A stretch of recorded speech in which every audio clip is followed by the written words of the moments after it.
Well, darn Skippy, I got it. Look at that. I'm getting better and better at this.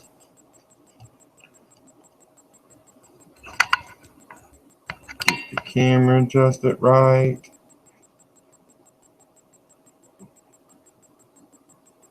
Okay.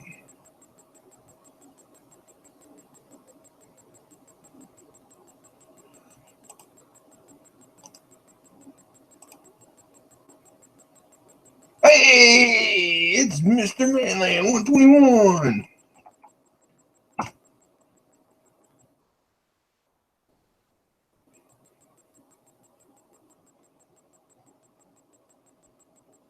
You got the link, brother. You got the link.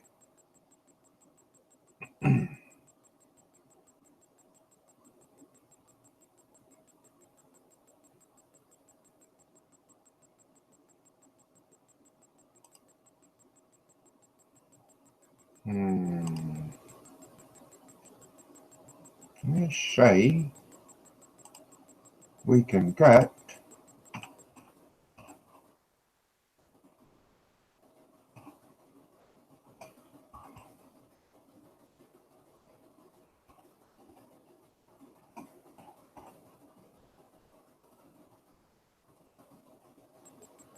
didn't get my brother in here. Come on, man, I see you there. Get in here.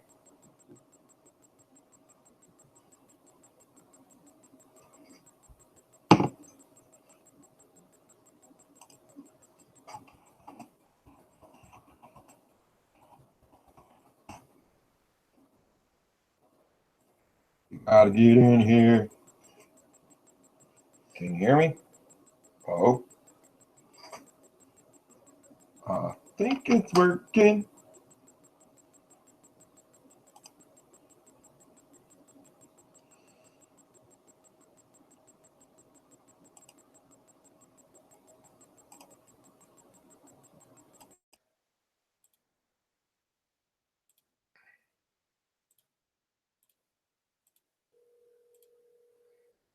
Okay, that's working. That should be working. I think we're working. Can everybody hear me out there in YouTube land?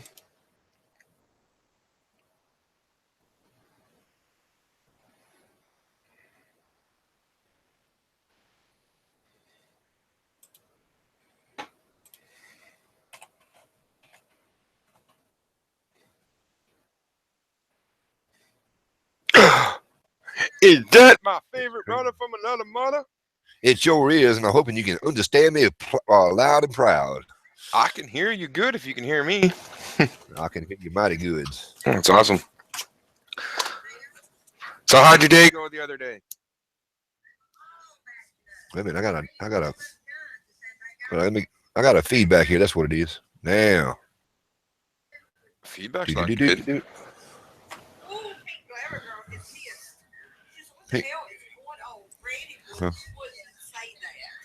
Oh, I knew Pink Glamour Girl was not going to be happy with that. We got a live chat going on there with Pam and Rick, and they're attacking everybody. It was just on that other channel and Dark Matters channel, and man, yeah, my wife ain't even happy. Yeah, I seen that. I heard that. They're attacking Granny Monster. They even attacked Granny Monster. Wow. Oh, mercy. But anyway, I told my wife I'm done with that stuff. I got mine live right now. I want to get back to my simple, basic ways of just cooking frog legs. Mm-hmm. That's exactly it. Exactly it. No, I just my thing is I know I'm live, and if anybody's out there watching, I just said the same thing. I'm staying out of it. I want nothing to do with it. Has nothing to do with me, and I'm just gonna keep going the way I've been going. It's not my business. It's not my business. Because I'm not a business. Yeah, it's not my business. I'm not a businessman. It's not my business, not my place. I'm just staying out of it. Go ahead and see if I can't. That's the easiest way. Absolutely. Oh, we're up to Hit that 4 button people. there. Who's all out there? I tell you, man. Figured I haven't been putting a lot of videos out. We've been having crappy weather. Had snow again here yesterday. Had some snow again today. Jeremy, how you doing, brother? What you get in here? I'm gonna do the mainland thing. I'll turn around and share the link. Yeah. There you go. Be brave, brother. Be brave. Another brother from another mother.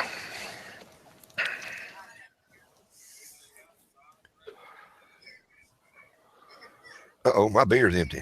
Let me go refilleth my beereth. Oh, okay. Ah.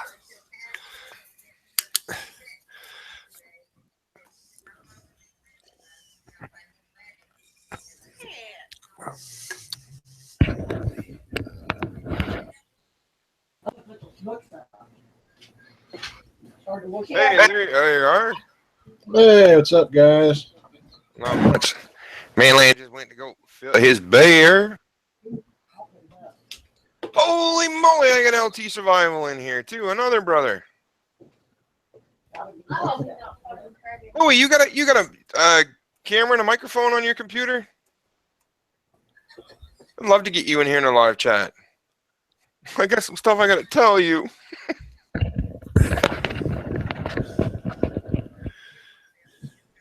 It's the Jer and me. Yeah.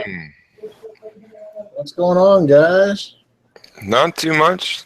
Went to the doctors this morning. They finally turned around and sent me for blood work to try to find out what the heck is going on. So, Yeah. hopefully, Did they charge you? something? Did they charge you money just to tell you that you were sick? No, man. It's all free. I went up to the hospital, got the blood work done, was in and out, all free. That's what you do when I go to the doctor and says, "Well, Mr. Chatter, what seems to be the problem?" I said, "I don't know. I'm paying you to tell me." Hey, Mark, did they ever figure out what that burning sensation was? That burning sensation, I tell you. I didn't even have to take a guess at it. So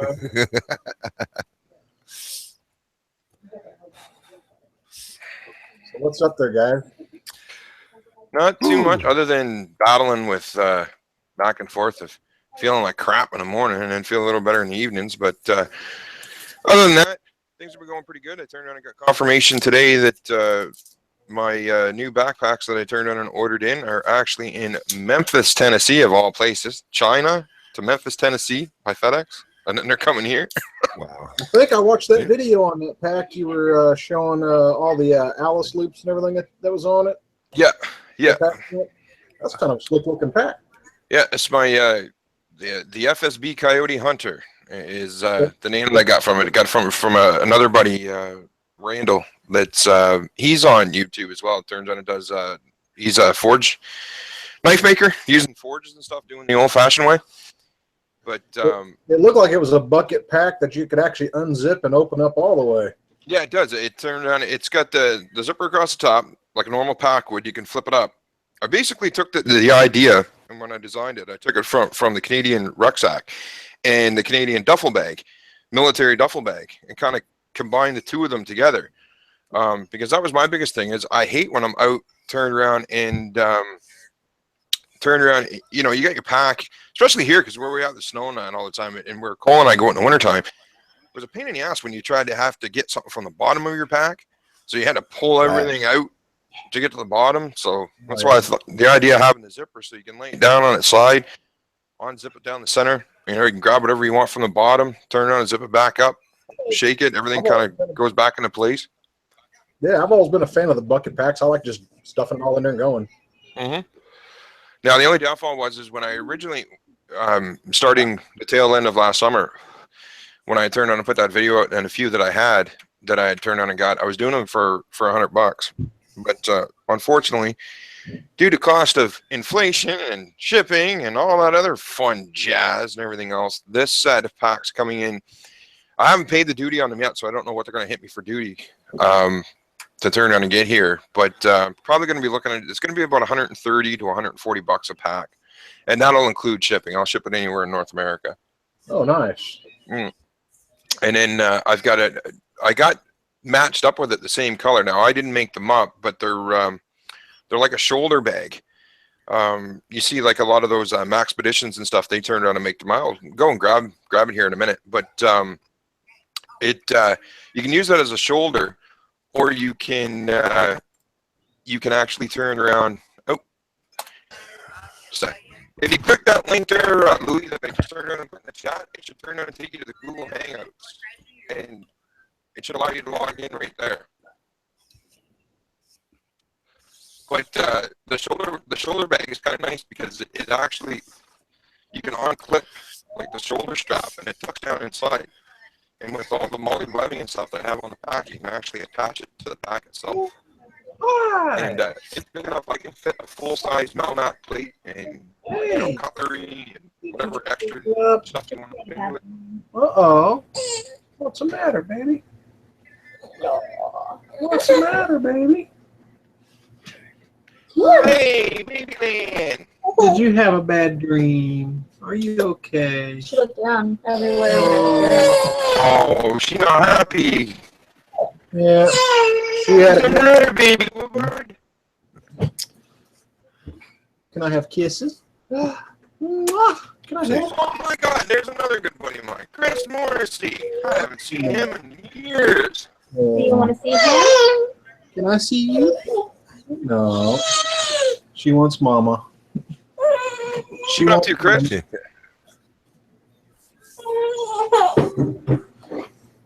Mm-hmm. You okay? Somebody had a bad dream or something.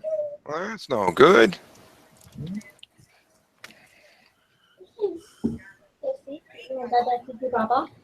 I'll feed her a bottle. You want a bubble? I'll give you a bottle. Will you take a bottle? Can Daddy have a hug yet?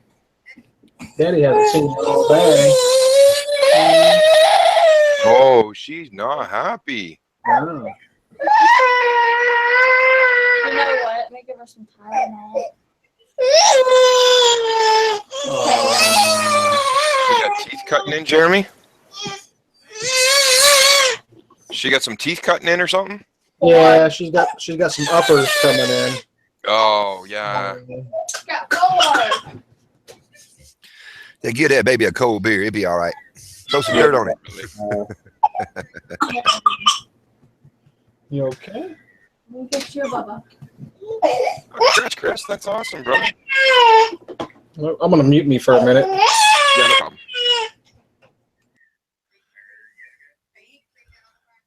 Wow. I'm sidetracked by this chat going on over here, and it's unbelievable. Yeah, I jumped on for a couple of seconds, and I was kind of just listening there for a sec, and I clicked off of it because I didn't want to get pulled into it. Yeah. I was like, you know what? I can't. Like I said, I'm staying out of it, staying neutral, and like I said before, I have no qualms about saying it on live stream, but I don't stand for that, and I don't agree with it.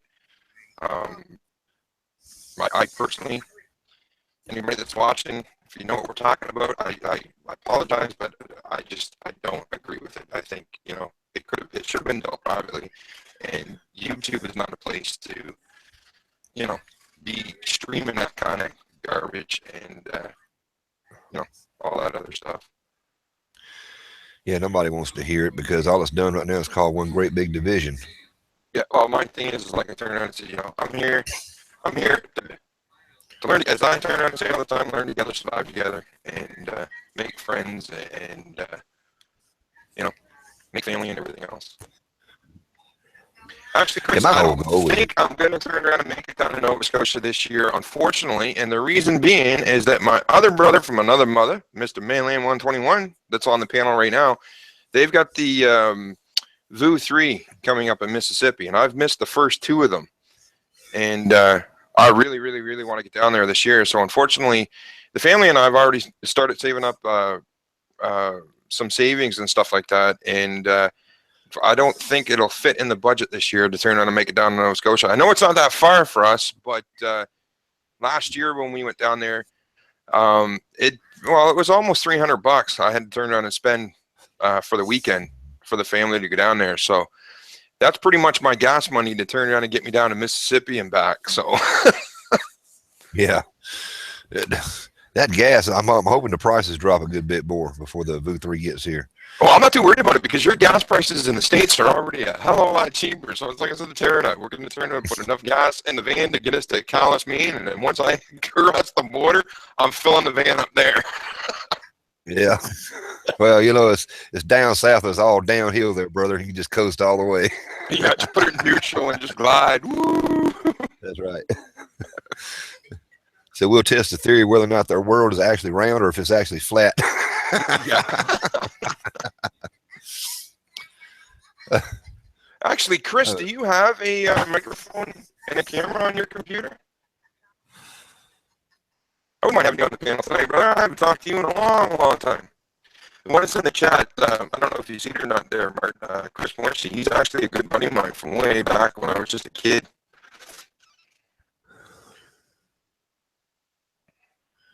Cool. I've got very few school friends left that are still alive right now. That's depressing. Sorry to hear about that, Louis. Man, it should work. Chris, the same thing. There's a link I just turned on and posted up there in the chat. If you click on that, it should turn on and take you to Google Hangouts, and you should be able to join through. Now, the only downfall is that if you run Google Hangouts and you run the YouTube video at the same time, just on the YouTube video itself, just mute the sound so that you don't get feedback on your computer.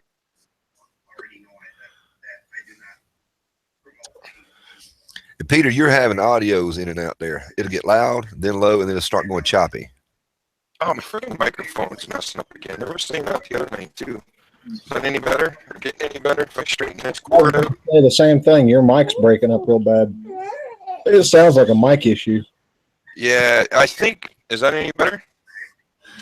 Yeah, I think if you wiggle the UPS cord, whatever they want to call it. USB. Yeah, what happened? I know what's wrong is that I turned around and it pisses me off.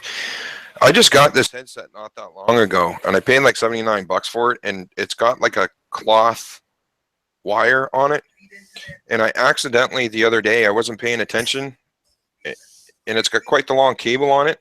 And I'd open up the drawer on the side of my desk, and I went to turn, and when I closed it, the wire was in the drawer. So I think I pinched it. Yeah. Does that sound better though? It was when you was straightening the cord out. It sounded good, but now it's back to doing it again. So if I keep it like that, it sounds all right. Nope, still doing it. Oh man, this pisses me off. I paid a lot of money for this headset too. Like I said, it was like, It seems like it ought to be a quick repair there. Somebody needs to do a video on how to repair them things. yeah, I've thought about it already because I've done it before. I don't know. Get you a Bluetooth one. Well, that's my next step that I'm going to turn around and do, and I think that's what I need to do, especially if I'm going to be doing the live streams and stuff like that. Is I'm going to get a Bluetooth one. Does that sound a little better there? That's a little bit better. Sometimes if I play with Right it, at the moment it is. If I play with it and I lay it down in a certain position and I don't touch it, it seems to work a little better. It just kind of sucks because Mama FSBushcraft is going to kick my ass. Oh, I just said that. She's walking down the stairs. I was just talking about my mic keeps cracking because the other day I accidentally jammed my cord in my drawer. And I think now it put a short in my microphone. It's me. It was all my fault. Yeah, I was yeah, the one in the house going through the drawers. I was going through the drawers. Yeah, And I saw something blue.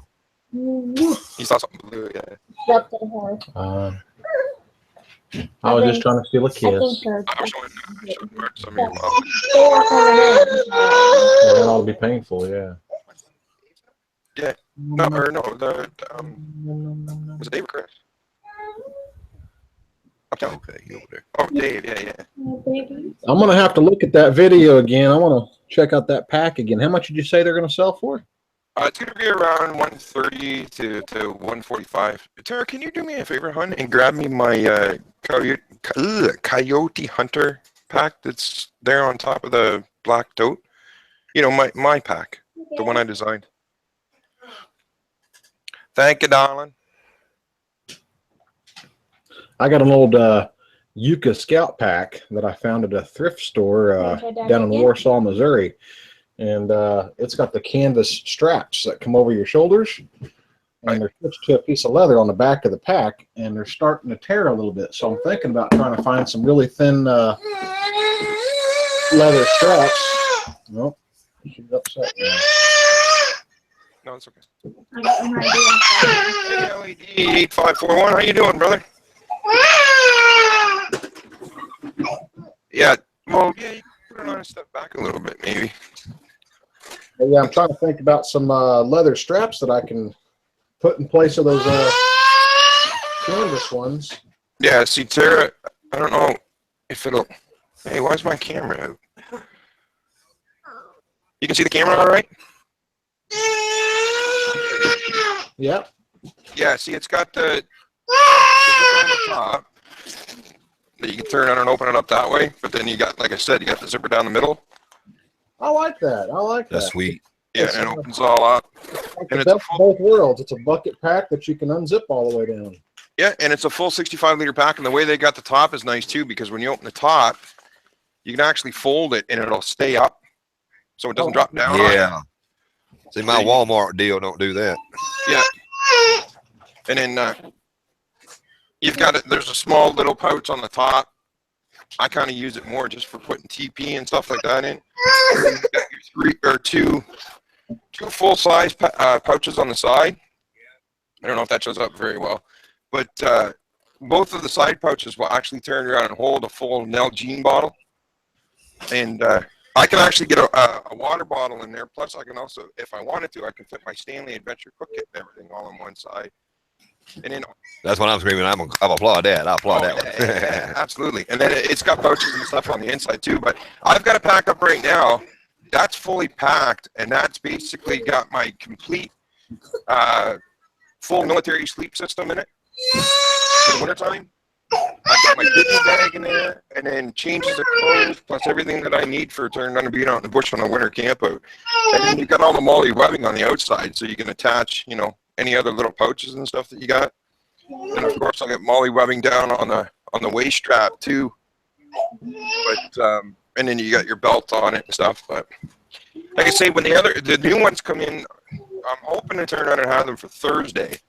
But once they come in this weekend, I'm going to turn around and go out and do another, because then I'll have the price in stone and stuff. But do a full review on them again. I've got a couple of people already that said that they wanted them. So Well, the rucksacks is I usually just take my, I'll usually start with my wool blanket, and I'll just stuff the wool blanket down in the bottoms of them. And then from there, I just start piling on everything else on top of that until I get everything all packed in there. And usually I pack the stuff that I use the most on the very top. That way it's easy to get right to it. Yeah. And I kind of do the same thing. Like when I pack mine the same way, like I'll turn around and put, you know, my sleep system and stuff on the bottom, and then, you know, gradually kind of plan out in my head kind of how I'm going to use stuff. So stuff that's more like for sleeping and stuff like that goes to the bottom. You know, anything I need right away once we get to the site and stuff like that's on the top. But it was even still, though, it's just a pain in the butt because, especially with Cole and I, because, I mean, we're going out all the time, and sometimes we'll turn down, you know, we take a little bit of extra gear because we want to play with it or whatever, like those knives and stuff like that I've turned on and got. Some of them are fairly, you know, long and big, so, you know, you want to stuff them down on the bottom of the bag. So that's why I like the fact of having the zipper on the side so I can get in and grab other stuff if I've got stuff packed in there. Right. But like I say, 65 liters, I'm quite surprised. Like, it probably, fully right now, the way it's packed up, is probably about 35, 40 pounds. And it carries weight perfectly. Like, the thing I like about it, like I was saying last night, or the other night, I forget who it was, I think it was Irene, was asking about it, about packing packs and weight. And I said to her, I said, if you got to pack the holes well and you can pick it up with your fingers, I mean, it's been in my hand back, but it's not like overly heavy, then it's a pack that supports the weight, you know, supports the weight properly. That's what you're looking for in a pack. And it's unbelievable how many people don't realize that you get some of these packs. Like my rucksack, my military rucksack, if I was packing the same stuff in it, you can't pick it up that way because of the way the frame is and stuff, and the weight is kind of, it's shorter, so the weight's out more. If you get what I mean, it doesn't ride on your back the right way. The weight. Yeah, it kind of want to pull you back all the time. Yeah, and that's what I like about this one, because it's even though it's still 65 liters, it's wider on the bottom, but it gradually goes up. So I mean, if you can picture, it tapers. Yeah, the pack's kind of designed to be shaped. Yeah, it tapers toward the top. Yeah, top.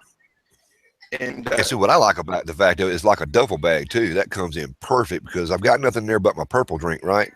And the purple drink on top always gets hotter than the one on the very bottom. So I have to dig down to the very bottom, get the coldest drink I got, you see. You can just unzip the bottom and turn it, or just unzip it down the side, take it out of the bottom. That's what I'm talking about. That's what I like about that idea, the duffel bag effect. Zip it, and there it is. You can get to either end, in the middle, or around the sides. I like that.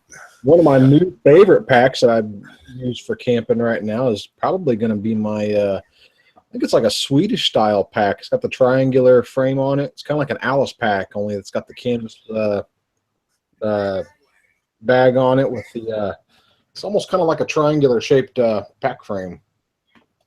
I can't think of what it's called now. I'll think of it here in a minute.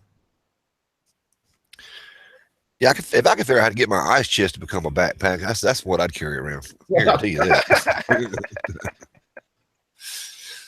Some brothers up there, they ain't got but like what, 2 weeks to snow, so y'all got to worry about too much ice, or lack of ice rather. I traded a canteen kit and a USGI military mess kit for that pack from a buddy of mine that had it.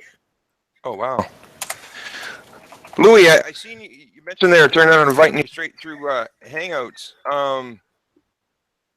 Is your name in Google Hangouts the same as your YouTube channel? Because it doesn't seem to come up.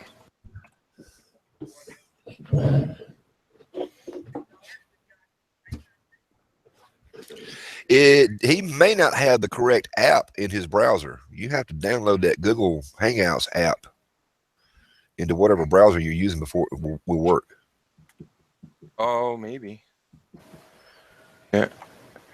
That's what my wife keeps going through. She reformats her computer about every other week. And we primarily use Google, what do they call that, Chrome, Mozilla Firefox, and those two are the primary ones that we use. Oh, yeah. And she'll have one operating, thinks she's got it fixed up on the other one, and jumps on the chat there and realizes that she doesn't have the app there.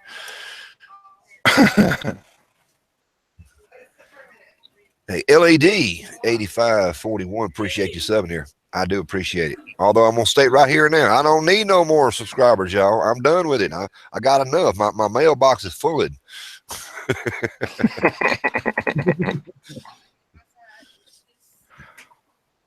Oh my gosh, Louis, there's like 50 billion people on here with your name. And little tiny pictures. I can't turn around and see which one's yours. Hold on. Do you feel better now? You want to try to see that again? Oh, excuse you. Here. See if she'll tell you again. Okay, I'm trying to find the name of that pack that I have real quick. Try that link there, Louis. See if that turns around and brings you in. That's the direct link. Hi. So I just noticed, so it should be okay. Fluid diver. Well, let's try that one.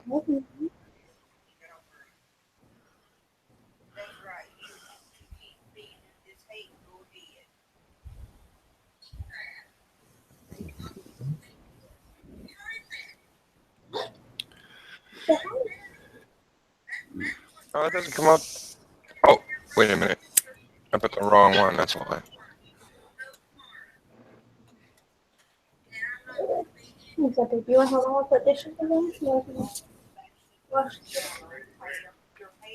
Swedish Army 40-liter vintage expedition rucksack.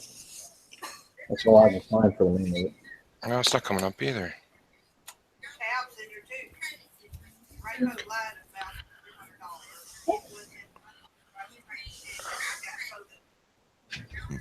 Something people's coming in. That's weird that Louis' channel doesn't turn on and come up in Google Hangouts, though, because everybody else. Well, turns on see, and Google comes up. Hangouts are like that.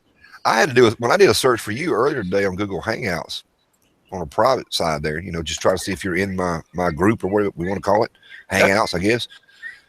And unless I type it exactly right, Just look at you now. You just which FS Bushcraft altogether, it pulls up everything else. Something Where do you? first name and then in quotation FS Bushcraft behind it. I'm like, well, this ain't Peter. And the way you've got it, I think in Google is Peter FS Bushcraft, then short. Yes. Yeah, it's my first name, and then it's because what it did, I didn't realize, and I can't figure out how to change that. But basically, when I first made a YouTube account a long time ago, before I had a channel and stuff like that, I just had it as my name, which is Peter Short. Right. And then when I made my YouTube channel, I didn't realize that, and I found out afterwards. So now when I go into YouTube, and especially when I turn on and use my Power Director 15 and I do my videos, I got to watch when I upload a video, because I end up turning around and having, it comes up with 3 different accounts. And the problem is that it's got my Peter Short as being a YouTube channel, and then my FS Bushcraft as a channel, because when I created my FS Bushcraft, it turned around and went as a separate channel. But then when that whole thing with Google turned around and bought YouTube and all that stuff, and everything got merged, somehow my Google Hangouts got put under Peter Short. So I had to go into the nickname and turn around and make it FS Bushcraft, and I haven't been able to figure out how to get it so that it's all the same thing. Yeah, they don't make it easy. You have to go through back doors, under doors, sideways, and well, I have actually contacted them about it too, and I said, is there a way that I can turn around and like I contacted YouTube, and basically they come back with, I had to turn around and I could delete the account and then recreate it. And I'm like, well, I ain't doing that and taking the chance to turn around and deleting my channel, because I went in and I tried to delete the other account that's in there, the Peter Short one. And when I clicked on it, it come up saying it was going to delete 100. At the time, it was like 130 some odd videos. I'm like, no, that's my FS Bushcraft channel. Like, what the hell's going on here? So I haven't bothered. Yeah,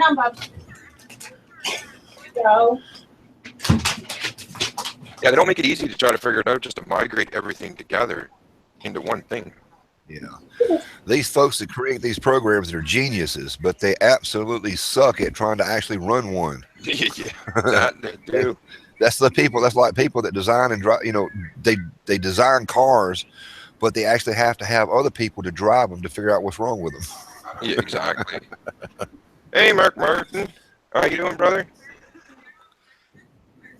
There it is. Put a Mark out there somewhere. Where he be? He's out there in the chat. God dang. There he is. I put some time with her while I do the dishes. Hi.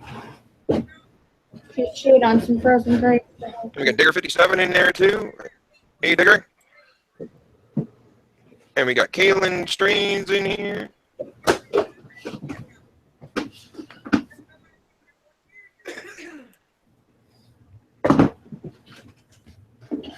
That's amazing that the Google got with YouTube, bought them out, whatever the case may be. And the only function I liked in that whole get together was when you did the plus sign and then the person's channel name right behind it, and it would send that person a message saying, "Man, mentioned you here in this particular video or comment." Yeah, and you would be able to keep up with the stuff that doesn't naturally come through your feeds. And so they got rid of that. I had to turn around and get. I got TubeBuddy, and just after that, that's when that little program came out called TubeBuddy. Now I pay for a subscription for it, and you can do what it's called under channel branding. And what it does is that, and somehow they got a partnership within YouTube. So I've got my brand name FS Bushcraft in there. So anytime if somebody puts my name in the title of their video or in the description of their video or something like that, then I instantly get an email and a message on YouTube turning around and saying that that I was mentioned. That's the only way I can get it done now.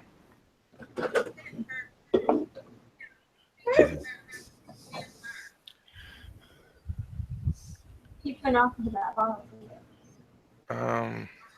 You guys know who owns Google, don't you?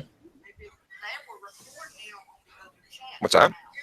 The parent company to Google is actually a company called Alphabet Inc. Oh yeah. I just sent you LT. I just turned around and sent you a private message on YouTube with the link. See if that'll work for you. It should work because that's all we ever do is just click the link and it brings you right in. You know, on that first attempt I made tonight, it said you're not authorized or something like that, but I figured it didn't have a chance to load properly. So the second time I clicked it, it worked. I was going to say, I tried it twice. The second time it took for me. All right. That mean Google's over there with them tools and they're tinkering on the computer again. Oh, I got Dennis is in here too. Hey, Dennis. Yours. Not share. It's mine now. You gave it to me. You want brother Dennis? Yeah, all you got to do, I just put the link up in the chat there. You just click that link and it should turn around and take you right over to Google Hangouts. And you'll get a little box that'll pop up. You got to accept that box. And then you click on it. It should turn around and bring you right in.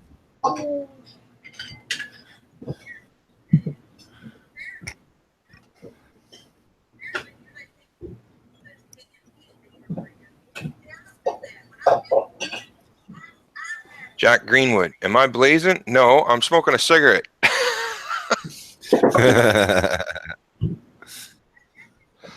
Oh, is my microphone acting up again? Right at the moment, it's not. All right. Caitlin Strain turned on and said it sounds garbled and changes volume a lot. Yeah, that volume, the volume level goes up and down and up and down, but then it starts doing that that cutout like it's choppy. I wonder if it may be it may not be the microphone, it might be the sound card. I hope not. I hope not too. That's a little more tedious work there. Yeah, it's a brand new computer too. That'll be a PEBCAC error.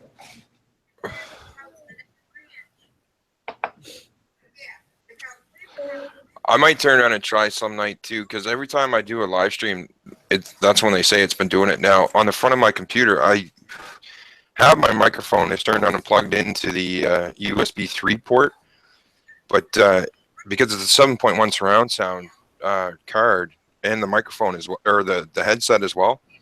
But remember, what I'll do is one of these nights I do another live stream is I'll just plug it into the regular USB 2 port, see if that makes a difference. Yeah, I'm wondering if you can unplug it now, if it would mess up your audio. Mine will. Yeah, it will. It cuts me off because I get the same thing. I do some gaming online, and we have another program that we use. It's called TeamSpeak, and it's the same thing. If I unplug while I'm chatting in TeamSpeak, I've got to turn around and basically shut everything down, replug my microphone back in, and then boot everything back up again. What I want to do is, when I bought this computer, I didn't turn around and get a separate sound card. I'm just using the 7.1 surround sound beyond board sound, but I need to get another external, external sound card to turn it on, put it into it. That way, I can plug into it permanently and don't have to worry about it. And then I'll be able to switch back and forth. It may be me, but it looks like when you lean back, it starts to go out of sound. When you lean forward, it. Yeah, and I think that's because, like I say, when I put it back, it turns on and pulls on the wire. Yeah, no problem. I think the problem's between the computer and the chair, I think.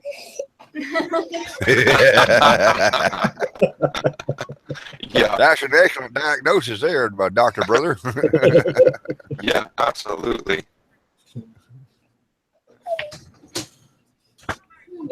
Good to you too, Sophie. Hey, Sydney.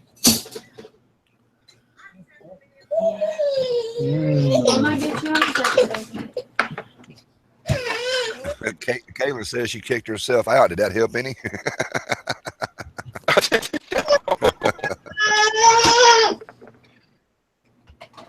So yeah, see, Caitlin's turned on and saying I sound garbled to her, but you guys say I'll sound fine.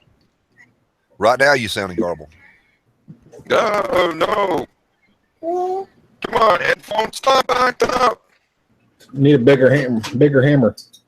Yeah, absolutely. And I can't flip over. If I flip over to the other microphone that's on my camera, I know for a fact it'll turn around and give me feedback probably.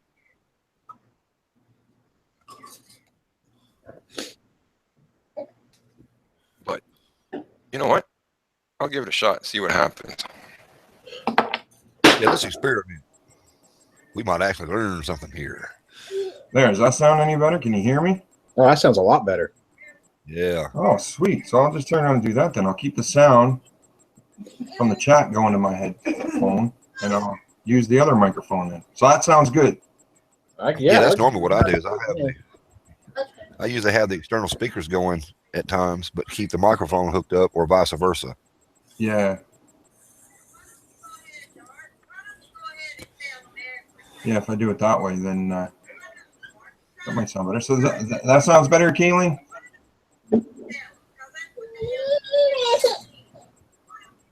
You only garble when I move in my chair. Go figure. You only garble when you move your lips. Yeah. So what's everybody doing tonight? How was your day?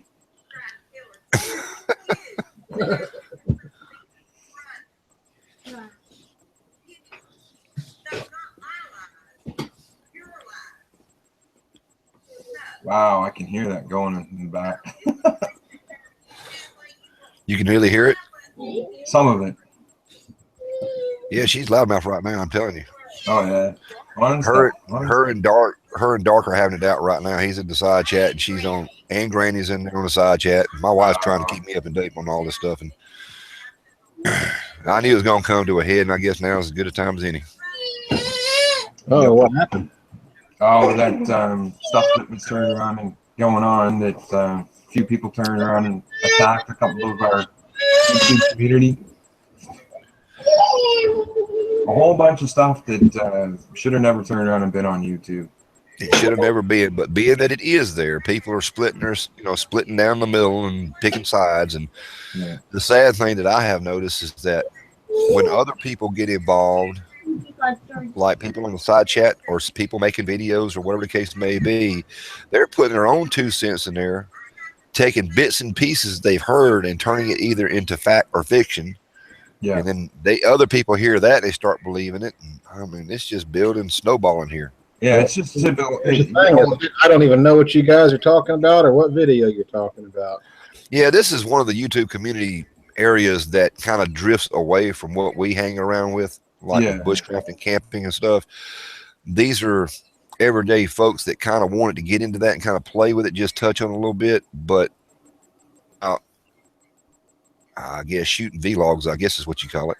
Basically, the easiest way to turn around and sum it up, Jeremy, without turning around and saying names and stuff like that, because I choose not to, especially on my live stream, is that a certain YouTubian was accused of turning around and doing something to some other YouTubians that was adult consensual, and from basically sounds like somebody's got caught and tried to play the victim.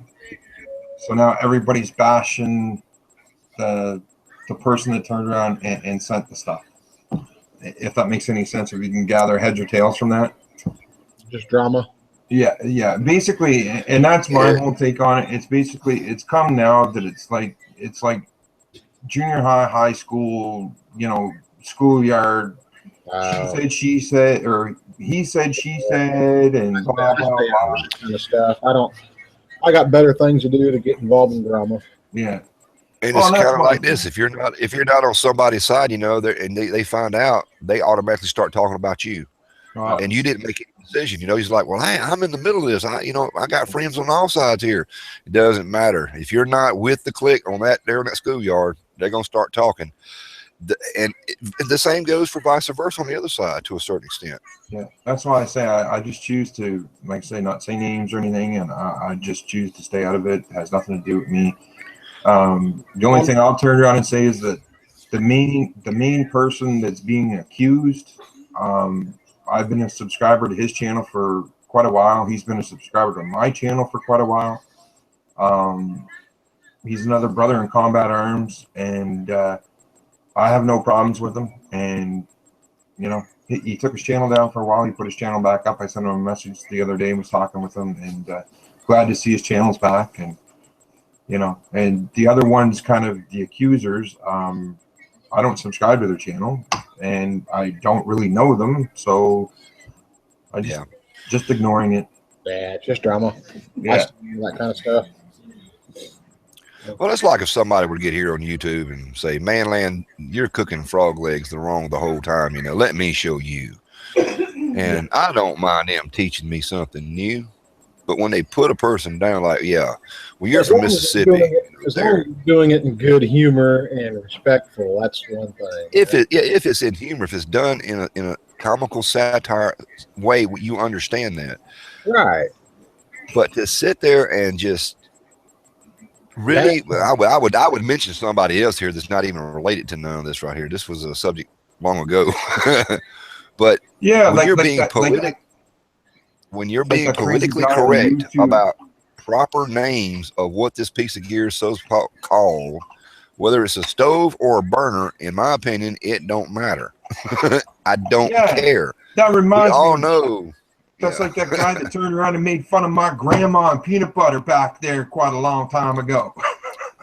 You what, man? That fella right there. Be friendly on my channel as much as I can, but in person, I'm not politically correct. I'm not into drama either way. Yeah.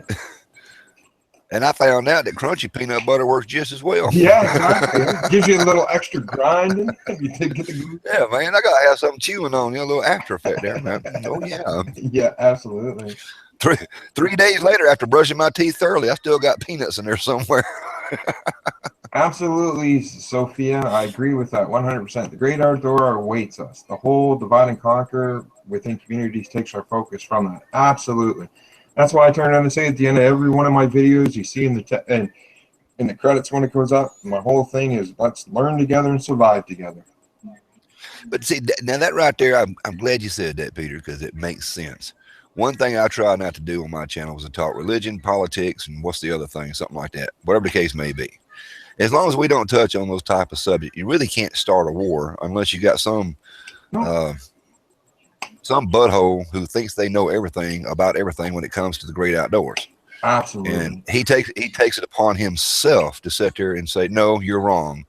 That's not called fatwood. That's called cedar, or that's actually cedar and that's called fat. And I don't mind somebody trying to teach someone to be politically correct about it. It gets me. Yeah. Hey, Brian. Hey, but you know what? I discovered something. What's that? I discovered that charcoal works real good out there in that little small stove that you sent me. Oh yeah. That gasifier. Yeah. Brother, you can throw some charcoal down that dude right there and keep her going. Oh yeah, I would for sure. Absolutely. Yeah. The only problem that I really run into that I see on some of the channels that I watch, and not all of them, and I don't have nothing against it really, is just, but I see it so much now that everybody's trying to come up with an item that they can throw all the bells and whistles into. It's a one item that does everything. You know, kind of like when you take a knife and a sheath, and they add the ferrule rod to it, and they add a sharpener to it, and they add this to it, and that to it, and the other. Sometimes I think they just brother, on adding everything. If that knife can wash dishes, I'm buying it. But it's not just, if it can do the dishes with a knife. I mean, they do a lot of stuff. I mean, backpacks and everything. It's got to be able to do everything possible out there. I mean, and I don't got nothing against it, but you know me, I guess I'm just different. I want sweet and simple. I just want to open it up, have a bucket, throw everything in it, and go. Yeah, exactly. I mean, I'm kind of, and I know what you mean too, but I'm kind of notorious for that. Like, I'm kind of on both sides. Like my 37, I modded it up, and yeah, I've got the ferro rod in the pouch, and I've got a sharpener in there and stuff like that. But I also, at the same time, I always have my fire kit too packed with me in the whole thing. But my reasoning of doing that, like too, when I did my knife and I put the ferro rod and stuff like that, is because I also use that knife when I go hunting. So, you know, if I'm going hunting, I don't have the big pack on me. You know, I'm not having my fire kit with me and all that kind of stuff because I'm just out there for the day kind of thing. Right? So that's why I kind of, some things like that I can see kind of modding them and kind of a one stock kind of thing. But I also agree with you at the same time too. It's nice to have, you know, the simple, you know, here's my stove, here's this, here's that, put it all into one bag and go. I got caught up into it, and I was guilty of it too. I started watching all the YouTube channels and stuff. I also used to cowboy camping. That, you know, I got caught up into the YouTube stuff there, and I've seen everybody's first aid kits, for an example. So I thought, oh God, I don't have a first aid kit. I've never had a first aid kit on my pack until for when I was in Boy Scouts. So here I go out and I try to figure out, oh, what do I got to put in a first aid kit? You need this, you need that, you need the other. And before long, you got this big old pack of everything you'd think you would need in a first aid kit. And then I thought about it for a while after walking around with that in my pack. And I was like, you know what?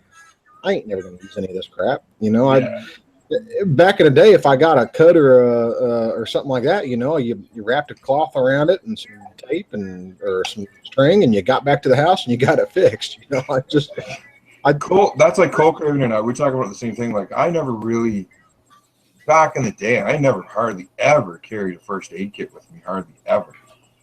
You know, a little, as Cole and I call it, might have carried like a boo-boo kit, you know, a couple of Band-Aids or whatever like that. Because usually, I mean, if you cut yourself, you know, especially around here, we have so many friggin' spruce trees, and you get the little blisters on a spruce tree that you know, they're just like these big bubbles, and you can pop those, and it just pours resin out. You take that, turn it on, and put it on a cut. It's like putting crazy glue over it, right?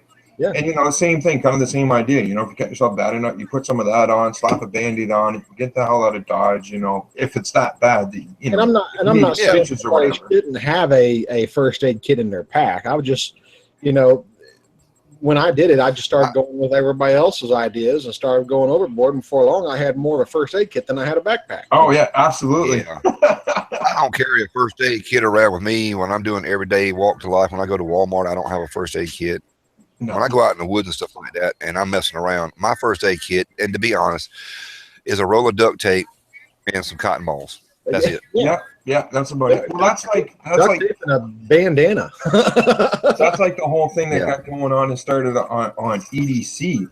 And I mean, my biggest EDC consists of my keys, and I've got my little Swiss Army knife that's got a couple of tools on it, and of course my Through Night TI3 flashlight. That's about it.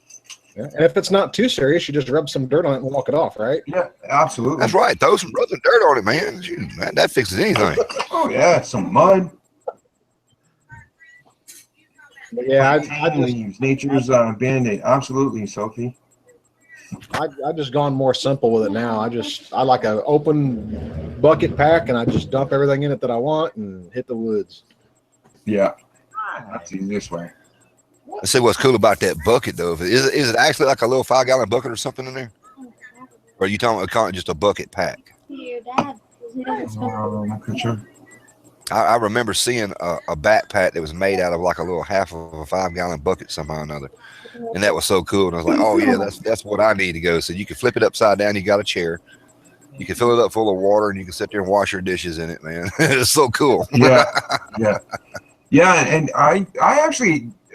a buddy of mine used to do that too. He turned around and went and at Canadian Tire at the hardware store here in Canada. He turned around and took a 5-gallon bucket, and it's actually a tool bag, but it's made for a 5-gallon bucket that you put over the top of the bucket, and you can turn around and put like nails, a hammer, all that kind of stuff. Yeah. He actually uses it more for hunting and stuff like that, but basically throws whatever he wants inside the bucket. It's got all the stuff on the outside. Takes it. He's got a chair with him, you know, so he can sit on the bucket whenever he wants. You know, summertime, pulls the little sleeping bag out of it. Like, he's got everything in this one little bucket. Kind of a cool idea. They work. We used to do that a lot when we went dove hunting. We would always make a little homemade seat. We got a little fancy with it. We found some of those boat seats that you used to mount in your John boats. Oh yeah. And we would take the actual seat part off, attach that thing to the 5-gallon lid that was on our bucket, and then put us a little thin piece of plywood on there with some homemade cushions or whatever. And I think we glued it, but that's what we would take hunting with us. And we would sit there, and when we shoot a dove, we'd reach over there and pick the dove up, stand up, throw it in the bucket, sit back down on top of it, and keep right on hunting. Oh yeah, absolutely. Anything like that, eh? And then somebody had the brilliant idea, commercialized, of course, is to put that little butt case type of attachment on your 5-gallon bucket, so you have a place where you can keep your shot shells. Yeah. Like, oh yeah, I gotta get me one of them, man. We're moving up in the world. Yeah.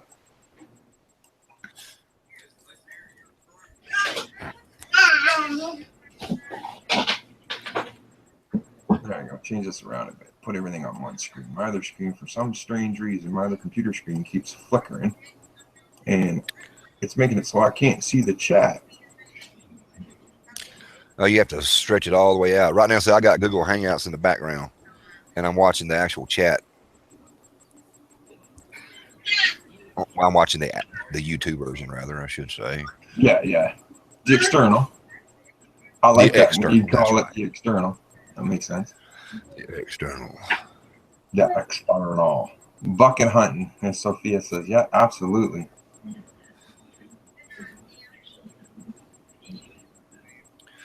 Yeah, Jack, I think you might be talking to me. I definitely do smoke. Although on my YouTube videos, I try not to even show that. Want to Yeah. smoke cigarettes? I think we all do that. Oh yeah, absolutely. I'm the same way. I quit smoking cigarettes when I was 25, and I'm 39 now. So it's been a long time since I've had a cigarette. Sophia, I'm in New Brunswick, Canada, southern New Brunswick, right on the Bay of Fundy, east coast of Canada.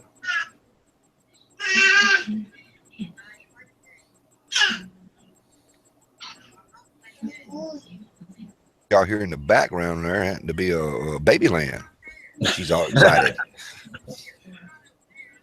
She woke up after I got home kind of late. I'd just gotten home before I got on here, and she had already gone to bed early, so I thought I wasn't going to get to see her for the night. She's actually 28. Well, today's 28, so she's 11 months old today. Oh wow! Wow. Growing up so fast, man. It just seems like a couple of months ago you guys were turned on and still pregnant with her, for crying out I loud. know, that's crazy, man. Just one more month, she's gonna be an old lady. Yeah. I was still thinking about the video that we did to announce it. Yeah, I remember that. That's what I mean. Like, it just seems like yesterday, for crying out loud, that you were uploading videos when the wife was still pregnant with her. I know, and talking about when we first got pregnant with her. That video we did when we first got pregnant. Yeah. Right before that video was the one that my wife gave me the spoon carving knife gift. We did that camping trip down there by That I knew I was then. Yeah. Not myself, but you just had that feeling. remember when we was walking out and I told you I thought this was our month? Yeah, we had some weird things happen on that camping trip. We had this butterfly that stuck to my wife the entire morning. That morning, she was just everywhere she'd go. This butterfly would follow her around and just kept landing on her. Yeah. We also just lost our dog too. We'd had my black lab pit bull mix. He was I'd had him since he was a pup, fit in the palm of my hand. He ended up living to be 15 years old, and we had just buried him and then turned around and got pregnant. So it was kind of a weird thing. We tried for 6 years. 6 years of 2 years on our own, and then 4 years seeing doctors and getting all kinds of tests and poked and prodded and everything else. And now here we got our little girl, and she's almost a year old. I can't believe it. It's gone by so fast. She's already starting to stand up on her own and everything. Yeah. But that was like Tara and I, when we turned on and got together. I mean, I've got 6 kids in total, but Tara and I have 2 together. And when we first got together, it was the same way. Like, she's got issues, like her uterus is tilted forward, and she's got thyroid issues, and T count was off and all this kind of stuff. But it was funny because when she had no children, and of course she was going on, her biological clock was ticking and she wanted some. So when we started to try to have, we're the same way. We had 4 miscarriages, and then when we turned on them, and the first doctor that we seen, he's like, want to send me to get tested and stuff like that. And I'm like, Doc, there ain't no problem with me. Like, I already got 4 kids. Like, there's no issue. So we just kept trying. We found another doctor, and they found out, you know, the stuff that was with Tara. And finally, we had our son, Cody, which everybody's turned and seen the videos and stuff like that. And then once he was starting to grow and stuff, we decided we should try for another one. So thank God we ended up with a girl. But the same thing happened again. We had, you know, 4 miscarriages before we had her. But we had a scare with her because they were, you know, they were trying to get us to abort and stuff like that because it was coming up saying that she had trisomy 18 and all these different issues with her while Tara was pregnant with her. And she stopped growing at 31 weeks and all this kind of stuff. But needless to say, she came out totally fine.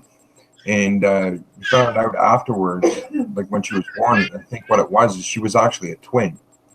And she basically just turned around and because they had found when she had Kylie, our daughter, they had found extra cells and stuff like that in the placenta. So they figured that that's what it was, is that there was a twin and the twin just died, you know, early stage, you know, where it was just cells and stuff like that. But it was the twin that was turned on and passing off all the I guess you could say, what we had, false positives or whatever. That it was Kylie that turned on and had all the illness and stuff, but it was actually the twin. We know all about those false positives. Oh yeah. Yeah. Yeah. Yeah, it took us 6 full years, 2 years on our own, and then 4 years seeing doctors. And Now we're working on number 2. yeah, now we're starting to work on number 2. That's the best part, though. That's like I turn around and say to Tara all the time, we can't have no more, because once we had our daughter, it's like I said, you know, that was number 6 for me. So I was like, I'm done. So I went and got fixed, because it's a lot easier for the man to get fixed than it is for the woman, especially when there was complications and stuff. But I said, now we just have fun trying to make them, because we know we can't. Once we figured out how to do it right, that's, you know. Yeah, exactly. That's the trick, right? Yeah. No, kids, That was good. I liked it. Yeah. Kids are awesome. Figured out we were doing it backwards the whole time. Yeah. Yeah, no, kids are great though. I mean, they can be a pain.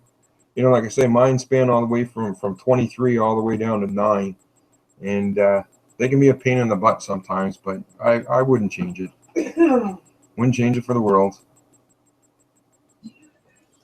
Well, we were actually starting to look at even doing some fostering or adoption stuff too. I mean, we were starting to get really kind of scared that we weren't going to be able to have one on our own. You know, struggled with infertility, so it's a serious deal struggling with infertility. Right. And we were starting to look at adoption. We were starting to look at fostering. We were kind of going through all the options that we had, and then finally we got a good doctor that did some tests and figured out what was going on and got us on the right medication. And it just, once we got on the right medication, it happened pretty quick then. Yeah, absolutely. Yeah, there's all kinds of ways today that, you know, thank God for the technology of today that, you know, people like that, like in your situation and stuff like that, like you and your wife. I mean, you know, it's nice to know that there's options out there that you can still have, you know, it may take a little extra work. That's a little fun extra work, but you can still have a kid. Oh yeah. Yeah. We were so scared that we were going to have some problems and complications throughout the pregnancy, but it went really smooth almost all the way to the very end. The only thing that kind of went a little bit wonky was at giving birth. We had a doctor that did the epidural, and he got the lines reversed on the machine that was supposed to give her the meds, and it wasn't giving her any at all. So she was feeling the full effect of it until I was in tears. yeah, my mom. Oh no. My mom started seeing her shaking really bad and going into severe pain, and she flagged down the doctor real quick. He came in there and realized that the last guy had put the lines on backwards or It something. took them over an hour because they kept telling me, "Oh, we'll just lay on your other side. It's okay. It'll go away." No, it's not going away. Other than that, everything else went so smooth. I mean, we even had one doctor saying that, you know, they can usually find something in a pregnancy to address, and they couldn't. Everything was going so good. So we were just real lucky that the pregnancy was nice. I mean, it was a fun pregnancy the whole time. Right. She Until misses the it. end. Well, yeah, until the end. Even Stephanie says she misses it. So I don't miss Right. Yeah, you Yeah, got a well- wrench now too, Manly. Yeah, my second cousin just had a baby yesterday, and I don't know if you noticed, Peter. Jamie Harris had his today. Do I do? No, I didn't notice that. What am I gonna? Yeah, What am I gonna do with this wrench, man? I don't know how to fix yeah. nothing. She was. They had to. It was either earlier this morning or last night that Jamie's wife had the baby. Oh, that's awesome. Yeah. That's awesome. They got one Yeah, of them gadgets isn't on that there. You like can give number you. 3 Jamie, I think that's number 5. or number 5? Yeah. Yeah, Yeah, I think Jamie so. Harris, the one we're talking about. He was one of the ones that was down at the Nova Scotia Bushcraft meetup. Yeah. So Hey, Peter, Peter, all you gotta do is just give me a roll of duct tape, man. I can fix anything with that now. Yeah, really. you can't fix it with duct tape. You don't know what you're doing. That's right. Kaylin, you're not intrusion at all, sister. This is my live stream, and you know what? My live streams, we turn on and can talk about anything. The only thing, we don't talk religion, we don't talk politics, and we don't talk about other people. That's the biggest thing. We just talk about whatever comes up to mind. Just a bunch of family members and friends. Just We're pretty shooting open. the shit on a Tuesday night. We got a YouTube channel, so we don't hide nothing on it. We pretty much tell on that. Yeah, absolutely. Absolutely. So Peter, when you're setting this stupid thing up, do you have to do it through Hangouts or you just do it through your YouTube? No, if you go into the easiest way to do it is when you click on, when you're on your YouTube page and up on the top right hand corner, you see your logo. Yeah. I just click that. I go into Creator Studio, Okay. go to the live stream, go to the event, and you can click on Create New Event, and it gives you the option right there to turn around and say use Google Hangouts and start live stream now. And then it opens up Google Hangouts for you, and you just click start broadcasting, and that's it. So, what you do? New live event or schedule an event? You can schedule an event, or you can do it live right then. Oh, okay. And that's what I do. I start one right then. Yeah, I go through the event one and just click on start new event, and then there's an option in there where you can it defaults to Google Hangouts if you notice kind of mid-screen. I can show you one of these times, Andrew. We can turn on and do private live stream or whatever. Yeah. And I'll show you my screen and show you how to do it. I was trying to do one the other day, and so then I was getting Noble to come in, but I was like, how in the hell do you do this? Yeah, it's pretty. I'll show you one of these days. Just remind me. It's really simple. Hey, did you see that, Manly? Kaylin String turns on and tells you can use that. That's funny. I gotta get me a planter's can. Andrew, Sophia said hi to you too in the chat. If you noticed there. Oh, sorry, I didn't check that. Hey, Sophie. What was crazy is back in the day when, like for example, the Ozark Trail stainless steel mug. I was trying to find a lid for this thing, and it was so fun because one YouTuber would put up a video. I found one. This particular lid off a planter's can, it fits on there perfectly. Or it may be one of those things that you get around Christmas and all this stuff. And it's kind of exciting to see who can come up with the idea what lid fits on that Ozark stainless steel cup, And I forgot who it was, but somebody reached over there and grabbed the Stanley lid and put it right on top of it. I'm like, you got to be kidding me. I had one the entire time. I did. I checked that lid to see what fit on there. Hey, man, Lane, I got a question for you now that you've kind of got my thought process on this. I think me and you have one of the same mess kits. It's kind of like the Boy Scout mess kit, the round skillet with the folding lid, but it's stainless steel. Ooh, yeah. And it's got it's a copper coating on the bottom of it, and I can't think of the name of it. And maybe you'll be able to educate me. I bought it at a garage sale. One is probably called hard to find. Ola Camp is one name brand, and the other one that I have is from Stansport. Stansport. Maybe it is a Stansport. Yeah. It's real thin. It's real thin metal, isn't it? It's got the wire folding handle that snaps over the whole and the handle does not lock. It No. locks in the snap position to close it, but once it's open, it don't lock, correct? Right. And it's got a real thin copper coating, like they electroplated it on the very bottom. Yeah, that's it. That's the one.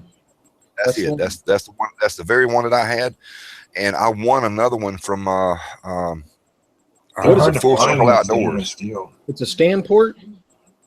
That one there is a stand sport. Okay, that's what I wanted to know. I didn't know. I bought mine at a garage sale, and I've had it for years now, and I didn't know what it was called. But here's what I'm saying though: the Full Circle Outdoors Jen contest I won on her channel, and it's called the Ola Camp. And if you put those two side by side, you'd swear they were exactly the same. The only difference is that the stand sport has that copper coating on there, airbrushed, whatever that electroplated, whatever the case may be. And I've always wanted to do a video of them two sitting together. And since then, when I get on Amazon or something, I'll come across one every once in a while, and it'll be under another name brand. One company's making it, and other companies are just stamping their name on it and spelling it. That's what it is. That's pretty much what it is. But it's a stand sport base, from what I understand. You get these Chinese, and that thing works good too. It works real well. I mean, it's it's thin metal, so you got to be careful what you're cooking in it because it's easy to burn. But I love mine.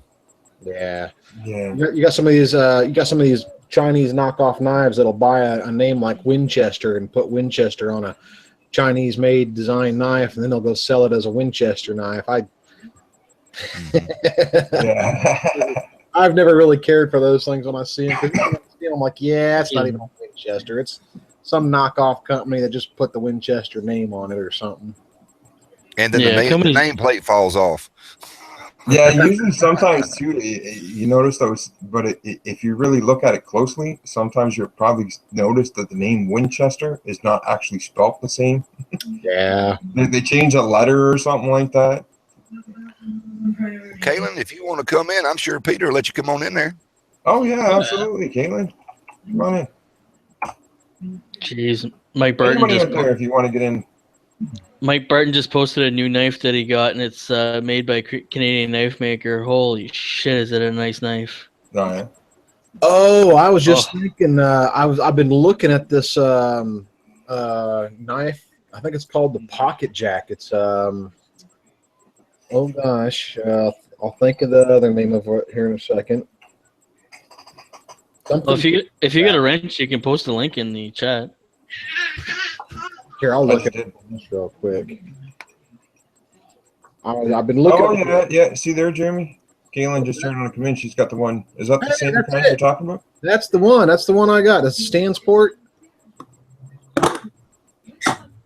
Yeah. That's it. That's exactly it. That's the one we got. Yeah, those are hard to find. They're nice. It's hard to find the ones that are stainless steel. Yeah. I got mine on a site called fingerhut.com. Finger Hut? Okay. Fingerhut.com. Yeah. Man, that used to be my mama's favorite place to shop. Finger Hut. She got the magazines every day. Finger Hut would roll in. Now, Caitlin, does that have the name stamped on it somewhere of who makes it? I looked at it closely. No, it was only on. No. Yes, only on the box that it comes in. Right here. There's no name on it whatsoever. I'm not a big fan of their pot, the hanging pot with the bail on it. I just thought it was way too small, but I like the skillet. I think the skillet's great. Yeah, that's predominantly why I liked it, because I got the skillet, and I've tried the so-called pot. The one that I got, when you get it to the upright position, it doesn't stay there; it keeps flopping over. Right. And I came with a little gizmo here, a little alligator clip that I stick there. It works just right to hold it up while I'm using it to cook with. But you're right. I mean, it's definitely for a very small solo person. Yeah. I do like how that pot handle, though, is a full band, though. That's kind of nice. It is tough. It's a tough gadget there. Man, mine just has the wire bail. Yeah, it's nice that that's got the full band on it. Somebody replaced that wire bail. See, Exactly what she's doing right there. Yeah. The hole is elongated. You push it down to drop it down. And then it locks. Oh, it locks. Oh, it does lock. Oh, okay. Now, see, that's a better idea. That's a better design. Yeah, that is. See, mine doesn't lock. I guess I need to get me a pair of tweezers or pliers and go in and squeeze it together a little bit more. Yeah. Huh. That's cool, If you have the Caitlin. wire bail, it may work different, but this is how this one with this flat bail works. Yeah, I was gonna say That's the cool. wire bail. You pour water, and it just dumps itself over. It won't even stay upright. Yeah, it has to have that on there because that handle's designed to catch and hold it. Hey, You can turn it any which way you want to. Sister I think it's Caitlin, because they're not deep enough. Kenzie in the chat wants to know, does that bail come off that pot? Does it detach from it, or? No. No, the hole is not wide enough to go over the rivets, and there's no Let's see way. if I can grab mine real quick. Okay. You have to get a some kind, not a drill. You got to grind the head off to get the. Okay, right.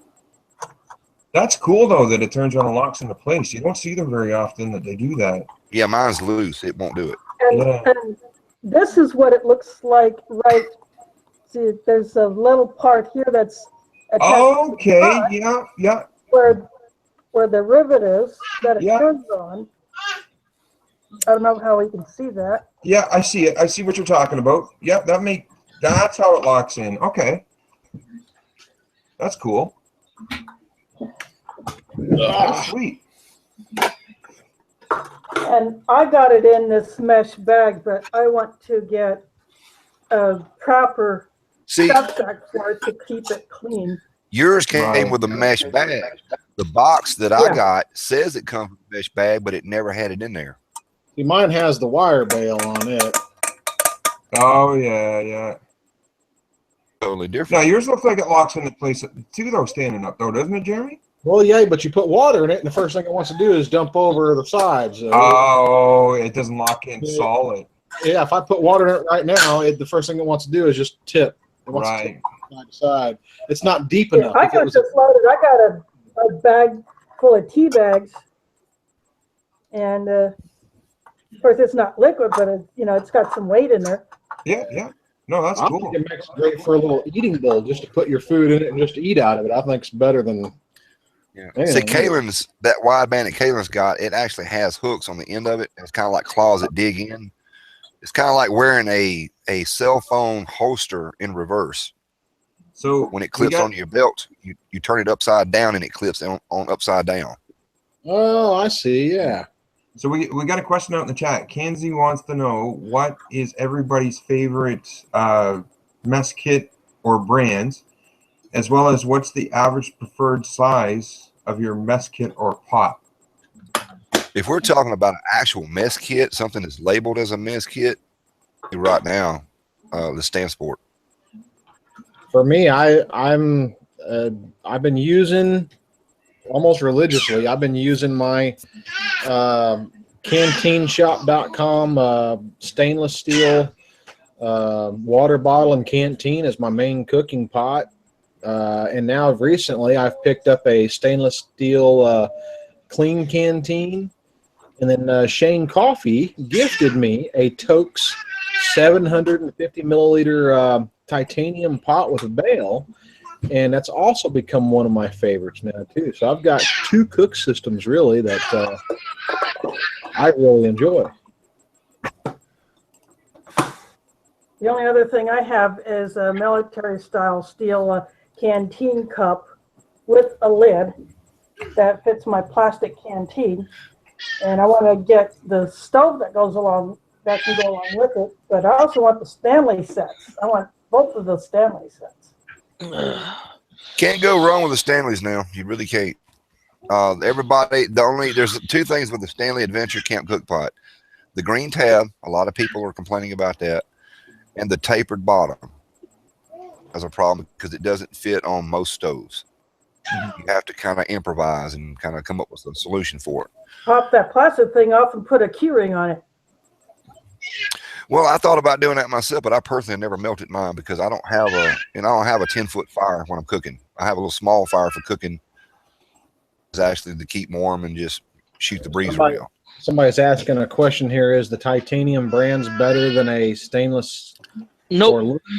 I think stainless is probably Probably depends on the quality of the titanium. I can't even reply to that because I don't. Titanium's not worth the money.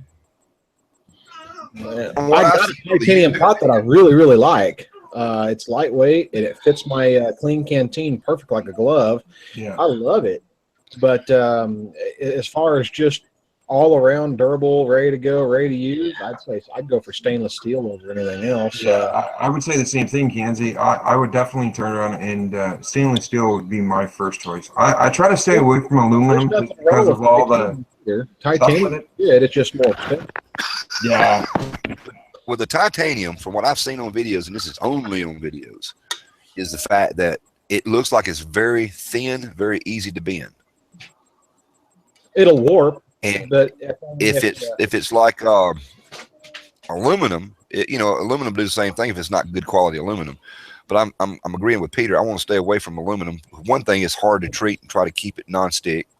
Right. Stainless steel, you can do that pretty much. An actual steel container, like a steel frying pan, works wonders, but not for long terms out there in the woods, because the great outdoors, it don't like steel.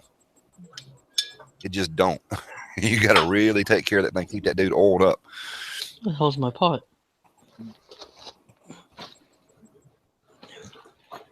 I'm going to just go grab a coffee, guys. Feel free, chat amongst yourselves. See, I usually carry my cup. It's an aluminum one, but I don't have the money to get a stainless steel one yet. So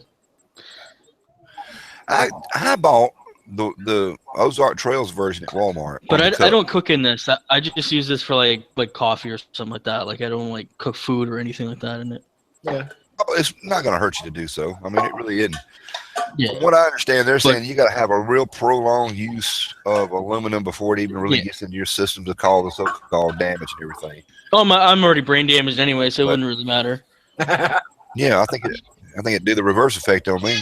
Yeah, it might help me. Just a second. 1 second, I gotta get my pot. Well, Alan out there says it heats fast and it cools fast, and I guess he's talking about titanium. Titanium. Yeah, I think aluminum. I love my titanium pot that I got from Shane. I think it's great, but I haven't looked to see what the price is for it yet. But they are definitely more pricey. The titanium skillets, if you're cooking on a even heat surface, they're good, but they get hot spots if you're not careful on how you cook with it. They get hot spots real fast, and they'll cook hot, not evenly. That stand sport you got there is going to do exactly the same thing. It's notorious for hot spots. It's because it's so thin. I've got some good quality stainless steel here at the house I use. It's just kind of like a fry pan. It's just or cast iron. It's just too heavy to be carrying out there. That does eliminate that problem. But the little thin stainless steel stand sport mess kit that you got there, the problem you're going to run into is definitely hot spots. Yeah. The thicker the stainless steel, the better. And I got an MSR one. I've got one of those MSR stainless steel skillets, and it's got that like 1/4 inch thick bottom where it's just a thicker bottom. And you want to talk about a good even cook surface? That thing is great. See, this is mine. This is thicker than my mess kit. This canteen cup, and it's stainless steel. Oh yeah. Those stainless steel canteen kits like that are just great. I love them. Kenzie asked the question, says, does these hot spots ruin the cooking? It really doesn't, but here's the problem with most people when they cook, and I'm just as guilty. When you sit your pot on the coals there and you're cooking, you naturally want to get distracted and walk away from your cooking episode. You don't walk away from it. You're cooking your meal, you stay there right there with it, and that's just like you're doing anything on a conventional stove. We're so used to having that controlled temperature on your gas range or electric range. We can walk away and do something else right quick and come back and finish it up. But on a campfire, you cannot do that unless you got your pot hung to where you've got quite a bit of space to where you're not actually going to be burning and you're going to be cooking for hours and hours at a time. Or you use an earth oven and bury it. When you're cooking in a canteen on an open fire, like a campfire, the thing a lot of people don't realize is when you push that canteen cup up there close to your coals, you're not cooking just from the bottom. You're cooking from the front facing the fire part too. So you're cooking on that front and under surface right there. And I've watched mine. Mine will boil from the side before it'll boil from the bottom and got against those coals. Yeah, Let's see. absolutely. What I use, this is what I use. It's a GSI. It's a 2-piece system.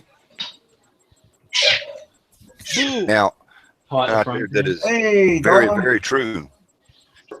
Alan said something out there in the external is very, very true. When you get that black soot type of buildup on there, and I'm not talking about the soot that rubs off and gets you dirty. When that coating starts getting on there from use, that actually helps you an awful lot in your cooking. All that black soot. All my pots got the black on them too. I mean, they don't tell me. Yeah, we can see you there, Tom, if you're wondering. Yeah, okay. Got a little bit on this now since I've used it once. I did a Canteen Cup Tuesday thing. Oh, yeah. What were you trying to say there, Tom? I think I got the light right finally. Yeah, we can see you. See and hear you good, too. That's weird. I do videos on this table. You can't hear me at all.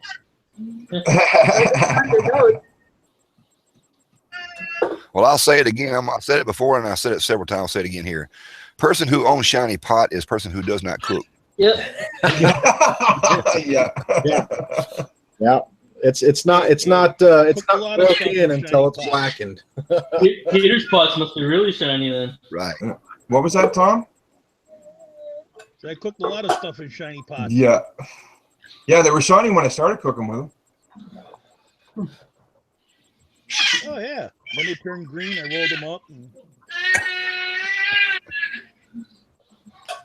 No, but you guys are right. That black soot that builds up on the pots, it helps cooking time a lot better. Yeah. It doesn't burn as fast. I'm reading here too. Does anyone have any tips on cleaning deep soot on the pots? I use scrubbies and still can't get. When it comes to that, the only thing that I'm worried about is the sticky part of it. Like some of that soot will get kind of sticky, but I'll grab a handful of dirt. I'll just take like a handful of dirt and scrub dirt on it, and that's all I really use. I mean, I've got a green scrubby, but I hardly ever use it. I'll grab ashes out of the fire even. I'll just take some ash and some dirt, and I'll scrub around on that soot there just to get the sticky part of it off, and then the rest of it I just rinse and put it back in my pack. It's good to go. Right. It's going to stay there, and you want to keep that black on there. But the soot, every time you touch it and it gets everywhere, that's what you want to remove. That's easy to remove. But you got to think the steel from rusting. Yeah, you just get that base layer soot off, and then after that you're fine. Yeah, because after a while, Kenzie, what'll happen is that, if you get the pot and it's still silver and you use it on an open fire and clean it, you can clean it off. But if you keep using the pot over time, like my kettle that I have, I use steel wool on it, when I get home and watch, but you don't get it all off. Like, you get that black, kind of like Jeremy was saying, you get the sticky creosote soot kind of off of it, and the black is still there. this is like a cast iron skillet right here. Now, the seasoning it's got on it, you got to think of your pots when you're cooking them over a fire. They're going to get that same seasoning on the blackened seasoning on them. That's what you want. They're going to cook better that way. Yep. It helps. Hey, Grant. When you have that seasoning on there, as you call it, that's what helps regulate and distribute that heat on a thin stainless steel pot. Yeah, absolutely. We have that on our big pots at the mosque on a certain sediment that we have. And when I'm using them, when I'm doing the Friday lunches, I really don't have much trouble burning. Hey, what's going on? Because I'm constantly there. I'm watching it. I'm not taking off when I put the lid on, or and the rice is boiling. I'm there babying that rice because I don't want nothing to burn. I want to have good food. Right. When I'm doing cleaning, I usually, especially out there in the sticks, I take like a Comet cleanser with me. And people are like, well, what are you doing that for? I said, well, I can actually start a fire with this stuff too. But it's a real good abrasive. You can clean a lot of your pots. You don't have to take actual dishwashing liquid with you because it's in powder form. And it cleans your pots up real well. Yep. And it does, being it's abrasive, it takes a lot of that black off if you're trying to get a lot of that soot off of there. But take you some of that Comet cleanser and put it in a cotton ball, roll it up, make yourself a fire roll, and keep right on going. So that's why I start carrying that now. I've been doing that for the past 2 years. Yeah. Excuse me, gentlemen. Yep. Is that young lady a nun? Oh, Sister Karen, I'm not quite sure. I believe that she follows the Muslim faith, is what it is. Oh, okay. Sorry, just put my canteen set away. No problem. Yeah, I'm a Muslim. Caitlin, did you get your cooking video up yet? Oh, my Canteen Cup Tuesday? Yeah, I started watching the first one and the second part one. Don't deal with I might have had an issue with the upload because I started uploading the first one again, and I think I lost the second one. Well, the problem that I was seeing with you having with it looks like it was the stove itself. Yeah, the alcohol stove. I didn't have enough in it, and this is using isopropyl alcohol. I think next time I'm gonna use that. I'm gonna buy up all of that heat stuff. Are you using the 70%? Yeah, I think that's what it was. Yeah, all right. That's The what I 70% is hard to light because it's not as strong, but it is the best thing to use when you're using isopropyl. Because to keep it from sooting your pots up, you have to have water in that thing. I don't know what the magic combo is, but 70% seems to work the best. However, if you've got your burner here and your pot's at least this high, you're going to get soot. You have to actually get the pot down very close to that flame, and it'll burn perfectly blue. Right on top of it. But then they'll go out, even though I have the big holes on the side. Yeah. Sister Kaylin, you don't have to answer if you don't want to, but there's comments in the chat that Kanzi is asking if you are a nun, Nope. what is the headpiece representing that you're wearing, and to forgive her ignorance if you don't want to answer the question. It's totally up to you.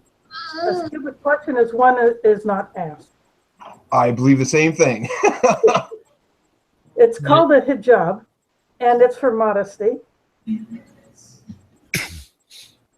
Mm-hmm. And it also keeps the critters out of my hair. True. True. Good That's point. the best reason I've ever heard for a hijab. I love it. Yeah. And in winter, you know, it's a neck warmer. It's an extra layer around my neck that's not too bulky Yep. because I can't stand. I always thought she just had a pimped out version of the bandana. Yeah. Oh, I could do that too if I wanted. She's got a pimped out schmog. Yeah. No, my smog is not pimped out. I need to get one of those. Yeah, I know. Me too. I need to get one. They're really nice. I need to get a neon green one. Of course, Frog Tech Sanctuary would probably go for that. He'd probably want it. Take one of the logs and you wrap it up real tight and throw it around your neck during the winter. And I'll tell you, that's probably one of the warmest things I've ever had. I think it's warmer than wool. Yeah. Yeah, if you get a quality. Kenzie, yellow heat. Andrew was actually turned on and telling me about that the other night. It's actually been banned in Canada now. You can't get it anywhere in Canada. Yeah. Well, that's whacked. Well, the only thing left now is denatured alcohol in. Well, I use methyl hydroxide. You can turn it on and get it. That's what I use. Yeah, I get 70%. Yeah, use Zippo fluid. Yeah, that too. Or a fire. Just make a fire. Yeah, Works just as exactly.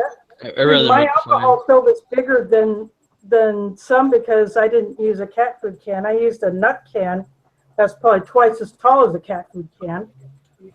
And I used a soup can instead of a tomato paste can because it stands up far enough above the top of the nut can.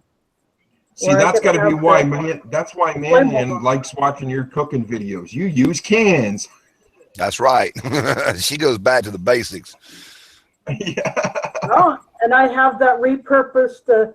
I wasn't at an event that I assisted with, and I brought home food from it, and it had one of those big foil pans that are about the size of a hotel pan that you find in a buffet line.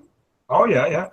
And this aluminum covers that you can get for those. Well, it had some cuts in it in some places, and it was kind of messed up on the corners. And I thought, you know what? I'm going to repurpose this thing. So, windscreen. Oh yeah. Made a video on that. I did that out of a Bush beer Recently, can. the last few years, got into alcohol stoves. I've never used any of the little propane stoves or pressurized ones. But yeah, for me, alcohol stoves, cooking over alcohol burners is completely new to me. I've only been doing it over the last maybe year and a half, 2 years. Every other time I've ever cooked anything outdoors has always been over a little small campfire or a large campfire, depending on how long I'm going to be wherever I'm at. Right. What was that you were trying to say, Tom? You got me by the butt. I have no idea. Oh, I thought you were trying to say something there earlier. I As do far as have the something I alcohol do want burners to are try concerned, in it. I don't. I have one here for about 2 years. I don't even think I've lit it. Oh wow. I use Espit all the time, so either that or a campfire. Something Yeah. I see a lot of and it's maybe just because I haven't been looking in the right places, but something I don't see a lot of is the art of cooking over a small wood fire, like instead of making a big trench fire or a great big, cooking fire, I've made little tiny small fires, just little small ones, and been able to cook just fine on. Oh yeah. I do that a majority of the time too. If I'm using the fire, it's usually not a big fire. Yeah. Well, my Most of last campfires my last camp video, we had a big fire, but I cooked over a small area that I pulled out. Yeah. Most of my regular campfires are not much bigger than 10-inch diameter. Yeah, you don't need Yeah. a big fire. Yeah, you don't need a big fire. Right. Well, Unless you're trying to keep yourself warm, you don't need a big fire. exactly. And another one that kind of makes me cringe a little bit whenever I see it is when I see somebody cooking like steaks or anything like that, and they're cooking them right over the full flame. Oh yeah, no. You gotta put it on the coal. I always cringe with it because my first thought is, man, they're gonna get all that soot on that meat. Oh no! To me, that almost ruins the meat. I like cooking over the actual coals themselves and getting that light smoky flavor over them. But over, I'm not in it. Mm-hmm. Or cooking directly on the coal. That's another way to do it too. But throwing the meat right straight on the good open coals is a good way to cook too. But yes, the ones where I see them, they got the big old huge flames cooking right up under it. I'm thinking, they're cooking it too fast. They're getting all that soot on it. Yeah, exactly. Yeah, Kenzie, I've used Dakota stealth fires to cook on. They actually work pretty good. That would be good for if you need a fire to cook in, but not to keep warm because, Yeah. it's a small one and it's efficient from what I have seen. Yeah. Well, cooking with them, you could actually turn around and, if you're careful and stuff and using green stick, especially over top of the hole, you can basically make yourself an actual holder to put your pot on. Steaks or a grill plate, grill grate, put that on top. Yeah, that too. Yeah, you can do that too.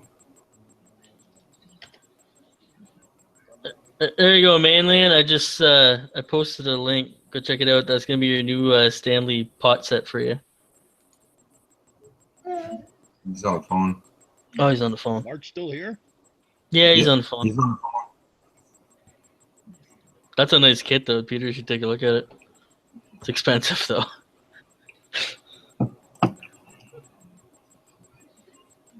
Yeah, I have one of them too. I have never used yet. He's got that one. Does he? He's got that Stanley one. That's the one that him and Tony Pavellini have been going on about. Okay. I didn't think the one he had 2 pots in it. No, it's 2 bowls. No, And this then one it's has. got the This pot. one has. Yeah, this one has 2 pots. Yeah. And the bowls have lids apparently. Yeah. Yeah, there's lids there. Different and it has the utensils. Yep. I looked at that one too. I'd like to get in the Green Cup Society, but I haven't used my Stanley set yet. Well, what's wrong with you?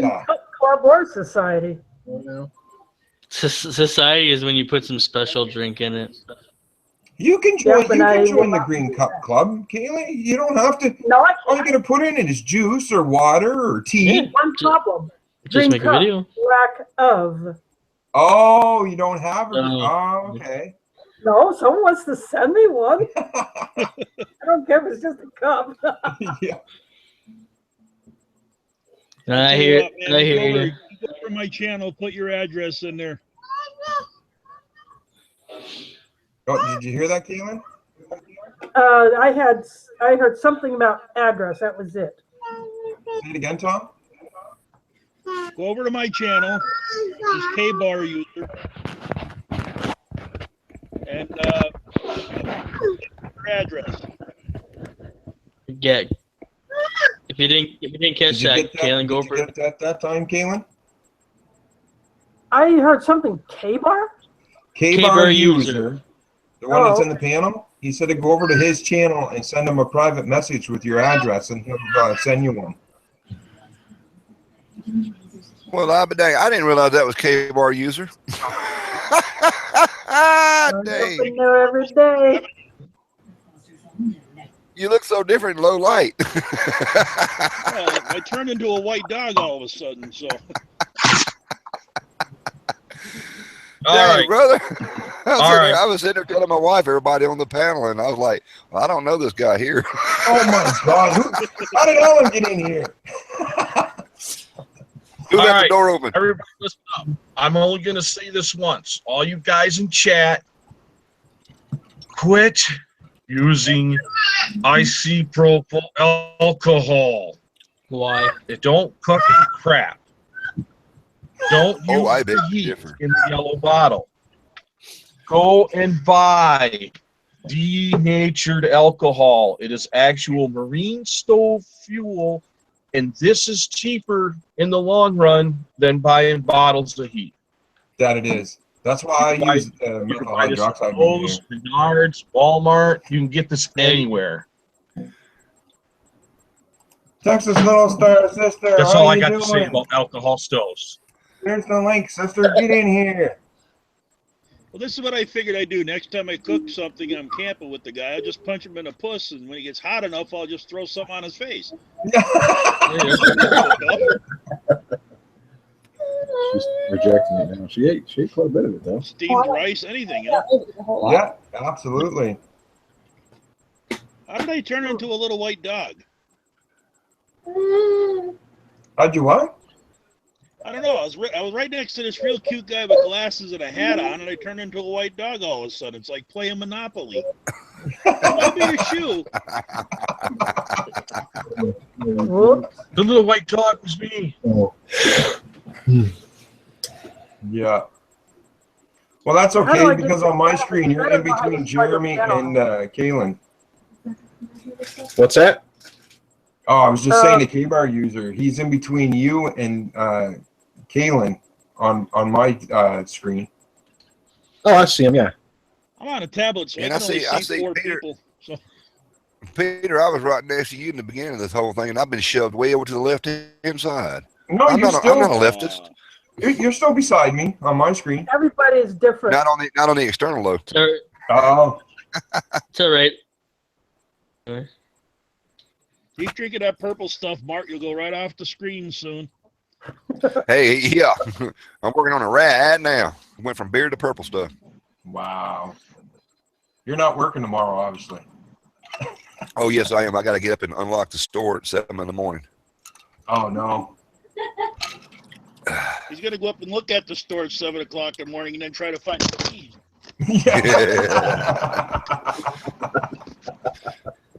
Has anybody seen my keys? No, the heck with the keys. Anybody seen the store? It went the wrong way. That was a joke I heard a long time ago. So the guy come out from a bar and he was out there on the ground searching in the ground, and his buddy leaned down to him. And he's right there next to a vehicle, you know, and he says, "Hey man, did you lose your keys?" He says, "No man, I lost my car." Been there a few times. Oh, I've been there several times. That's what scares me. The bad one's when you actually wake up in somebody else's car and not sure how you got in it. Yeah. Yeah, that by the person who's sitting in that other person's car trying to start it with their keys. Or you went to somebody else's house and you wonder how you got there. Oh, I've done that one before in the past. Woke up in somebody else's house and not knowing how I got there. That's why I don't drink no more. That used to be the funnest party thing to do, is when you get really hammered, give everybody you're giving a ride home, drop them off at somebody else's house or different houses in the neighborhood. We used to have After 3 bonfires. o'clock pounding on somebody's door. Mom, Dad, let me in. We used to have beer keg bonfires. I had a little pickup truck, and I'd go out and I'd get 4 kegs of beer, and then I'd go out to all the gas stations and load up on bags of ice until I filled the whole back of the truck up full of ice. And then from there, we'd have other guys with their trucks. They'd go around, hit all the grocery stores, and snag all the pallets they could. They'd come out there to the field, and we'd throw a few pallets down there and light them up. And then as the fire died down, you just throw a pallet on at a time, and we'd sit around the truck and crank up the music and drink beer kegs. And when you wake up in the morning wondering how you got stuck in the mud holes, or you wake up out in the middle of the timber somewhere wondering where you're at. Now that's bushcrafting right there, brother. Yeah. Yep. I drank a keg of bush, and now I'm bushcrafting. There was a few mornings I woke up out in the middle of the woods somewhere going, I don't know where I'm at. I don't know how I got here, but Where's my unidirectional finder? You wake up to a real survival situation going, oh no, I got to build shelter and make fire. Where's my beer? I lost that. Yeah, quick, somebody pass me up another beer. That's how you retrace your steps. You know, you were drunk when you got there. You might as well get drunk to find your way home. Yeah, so Sophie in the external turns around and says, "Yeah, that's called the bush bash where she's from." Yeah, we leave used that one completely alone. There's ladies on the panel. We used to throw some good bonfire parties when I was younger. I haven't done any of that in so many years now. Oh yeah, we used to do the same thing here too. We used to have some pretty wild ones when we were kids. Yeah, there was Russian satellites going, yo. Yeah. Well, I remember waking up. The last actual bonfire that I was at was with my brother out there when we had that 8.1 acres out in the country, and we were using pallets and big tree stumps and everything else out there, and we got so lit we decided that we could jump this thing. We'd take a running start and jump and try to make it to the other side. And he went a couple of times on the first go around and ended up twisting his ankle, and I was laughing my rear end off. I said, Bone, you never forgot how to jump a bonfire. And I said, let me show you how to do it. And I went and jumped and twisted my damn ankle exact same spot. At that point in time, they got drunk, leaned against each other, and walked out on the 2 good feet that they had. I think one of the strangest ones I ever had was woke up one morning wearing somebody else's clothes, and then never figured out what happened to my clothes. I know I was wearing somebody. That sounds like another conversation for another time. That was probably the strangest one. Never could figure out what happened. I just knew the clothes that I was wearing when I woke up weren't the clothes that I passed out with. Did they fit? Yeah, they fit. I don't know where they came from or how I got them. Now we know how he met his wife. They were actually his wife's clothes. That's what it was. I fit to say we could turn that around and say that right there is a true friend. Give you the shirt and pants off their backs. Well, who knows? Nobody else could figure it out either. Because I tried asking everybody else what happened, and you wandered off and got lost. The problem that is, that means there's definitely somebody running around that party naked. Hey, y'all done got Grant all flabbergasted. He going night now. Yeah, night Grant. Yeah, night Grant. Thanks for stopping by, brother. Hey, before you all, before the panel breaks up, want to remind everybody out there who's watching and on the panel, I'm at 988 last count. Wow. I got 12 more to go to hit $1,000, and when I do, we're going to do a giveaway. Got another sub. I'm at 989 now. hit a grand. Update. Yeah, K-Bar user. And tonight, K-Bar's user channel closed out. He's actually up 1 point. 1 point. So anybody out there in the chat, we got 12 people watching. If you've not subscribed to K-Bar, you got to go out there and subscribe. Got an awesome channel, all kinds of different videos on a whole bunch of different things. Got to be enough of us there. We can turn and give them over 1,000 tonight. I wish I could. Man, I wish I could. I could unsub and resub, but that wouldn't make any difference. Go forwards at that point. Yeah. No, that's something that hasn't been done. Let's go to everybody's channel and just unsub from each other. That'd be cool. Woo! I went from 1069 and then resub back on April 1st. Yeah. Can you imagine Google's office if one person or 10 people on YouTube lost all their subs today and got 1,000 tomorrow? You'd be like, what do we pay? What do we pay? Yeah. Sister in Little Star, Texas, how you doing this evening? Pretty good. Yourself? How's everybody doing? Not too bad. Even better now that you're here. Thank you. I'm doing fantastical, especially since my wife finally closed out that other chat and she went to work. Whew. Well said.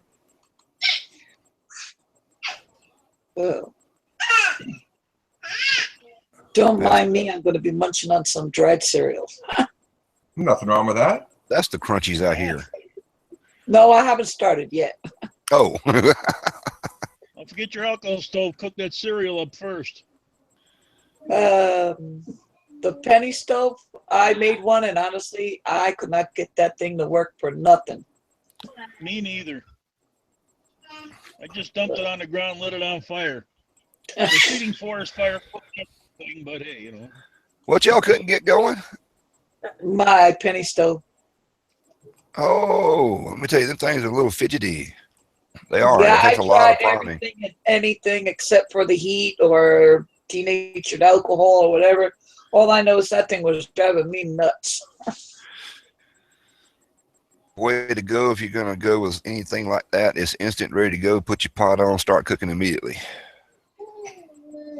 Sophia, I'll check out your playlist thereafter. I didn't realize I just subbed to your channel. I wasn't subbed to you, so I'll go and check that playlist out later.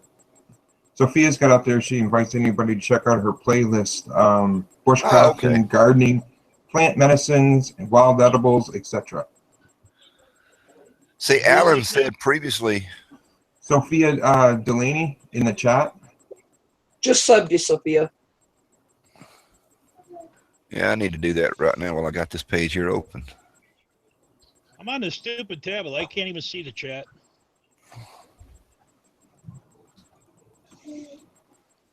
That's something I'm interested in, though, with this Lyme disease. Open up your other tab.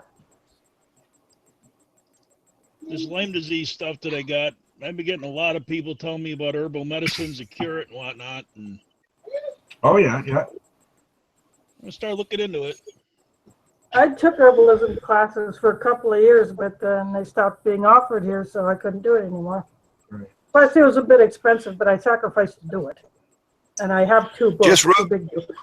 So I'm just going to stop everybody in the panel for a sec. So, Sophia, is this videos in your playlist of videos that you've put up yourself that are on your channel? What I just saw, she doesn't have any videos of her own. It's all playlists from across YouTube. I likes them and then puts them in different playlists. Oh, okay. So you've just scoured YouTube, Sophia, and added them. Oh, okay. So you studied with some herbalists back in the day. Oh, that's cool. Well, you need to get some videos of your own up there so we can turn around and see them. Yeah, we can get it straight from from the professional there. The only thing I know about herbs is what is illegal to buy around here. It's illegal where you live? Very, very In illegal. my backyard. Thought it was a wild plant. Hey, no joke though. They're in Durant, Mississippi. Somebody, as a joke, planted a seed there on the property of the post office, and it grew up.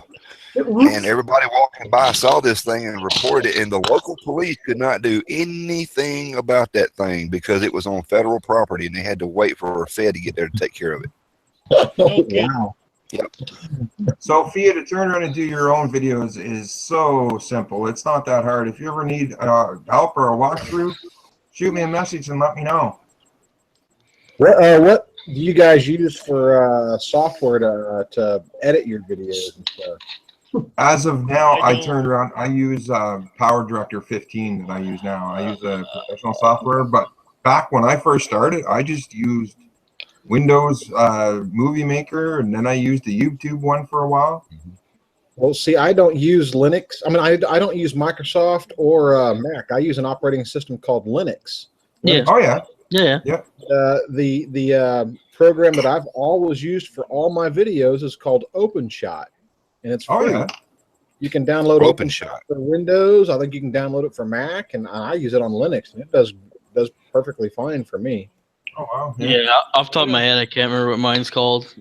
It's on the desktop. I'm on my laptop because I don't have a camera on my desktop. I mean, I'm on. I'm going to try to download that thing right now. Absolutely, Sophie. If you ever need any help with YouTube and getting your channel going, by all means, feel free. Shoot me a message, and we can definitely get into a chat sometime private if you want, and I can walk you through. It's really simple. It's not hard at all. There's actually lots of videos on YouTube as well that teach you how to do it. Oh yeah, it's pretty simple. Hey, my I'm on a girlfriend Mac. the other night put a video up she shot of me, and they automatically gave her a channel. a MacBook Pro right now, but I actually uninstalled the Macintosh operating system and put Linux on it. And I'll tell you what, this has been the best little Linux computer I've ever had. Nice. So what do you run Wine scripts on your Linux, Jeremy, or? Yep, I use Wine, but I can find so many open source programs that does all the things that I used to do on Windows. I haven't ran Windows in probably about 10 years. That's the nice thing with Linux. I used to run Linux years ago, and that is one of the cool things with Linux, because pretty much any software that you need, there's an open source version out there. Yeah. Well, you were talking about TeamSpeak earlier. There's a version of that on Linux. It's a Linux native program that runs like TeamSpeak, because we used to play World of Warcraft, and I actually got better frame rates and better gaming on World of Warcraft using a Linux box using Wine than I did on Microsoft on the same computer. Oh yeah, absolutely. Because with Linux, you don't have all that garbage running in the background, eh? That's the cool thing. So, when you load up Linux and load up a game, it's basically all your processing is going to that game, not all the background nonsense. That, and you don't got all the viruses and spyware and all the other. Yeah, that too. Yeah, absolutely. And Linux is free. You don't have to hack it. You don't have to crack it to get a serial key or anything like that. You just go to their website, download it, and install it. There's no buying it or anything. Absolutely. Absolutely. I'm downloading right now OpenShot to give that a go. That's what I'll tell you what, Mark. Once you get on there and use it, every single one of my videos I've ever uploaded has been from OpenShot. Because I've been using Windows Movie Maker, and that thing is yeah. Movie Maker is just it's too slow. I find it for doing stuff. And that's one of the ones Cole Craven and I were getting that conversation all the time. He loves it. That's what he uses. He uses Windows Movie Maker for all his videos. And I'm like, I tried it one time just for the heck of it, and I was like, and I consider myself to be an advanced computer user. I mean, that's my background and my degree and everything else. I hate that freaking program. Yeah. Well, see, that's the reason why I continue to use it. One is free, and I know how to use it. Yeah. That's the second thing. But does it work? No. Yeah. You'll get, this little Sony cam thing now, and especially cell phones, everything's being recorded in HD. It's like when you open it up on this thing, the processor of the computer goes like, "Oh my God, this is too huge." And we're not talking about a 10-minute film. Yeah. Of like 2 hours worth of clips or video footage to go through to get this thing, loaded up. It is a nightmare because it crashes and it keeps crashing. It won't stop crashing. This Well, Cookie I'm- brought his desktop down here and says, "Well, here, start using this to do it with." And it's over in the corner. It's not convenient to go over there in the corner do all my stuff like it is right here where I normally set up on my laptop. Right.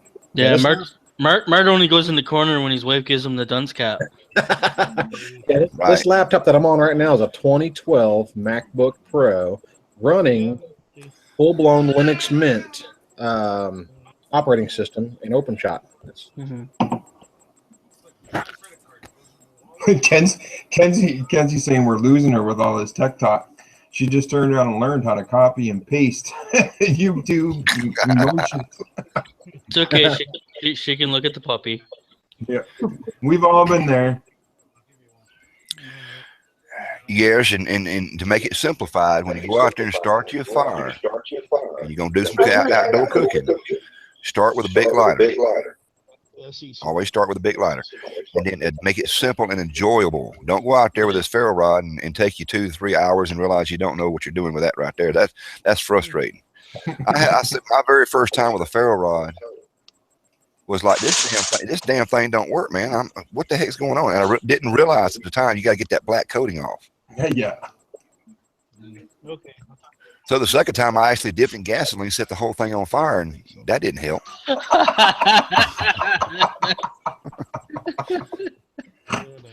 Oh my God. Well, gentlemen, it's been a pleasure, but it's getting past Tommy's bedtime. All right, see you, K-Bar. Yes, you too, Brother Tom. It was good to have you here. Yep, same here. Yes, Pete. sir. Brothers, Y'all I'm going to take have care to. now. You too. I'm going to have to do the same thing because I know I got a 7 o'clock in the morning. Yep. Okay, now I was trying to figure out how Oh, to come get out of on. here. You still got some time left in you. I can see it. I got a little time left in me, but I got to take the shower thing and get my stuff together for work tomorrow. And I don't really want to go to work tomorrow. It's one of those blah, blah days. Yeah. It's a Wednesday. All day. I'm still here, so that means I'm still there. Yeah, you're still there. Yep. This is why I don't edit, because I can't even get out of Hangouts. We'll hear him snoring. Yeah.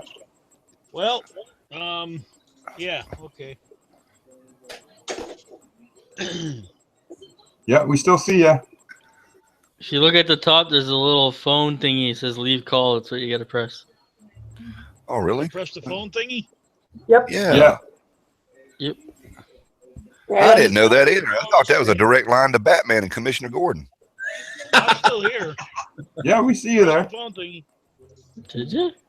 That usually works for me. That or you can just close the whole window. Yeah, close the tab. Yeah. See, I'm on a tablet. I have no clue. Worst case scenario, just turn the tablet off.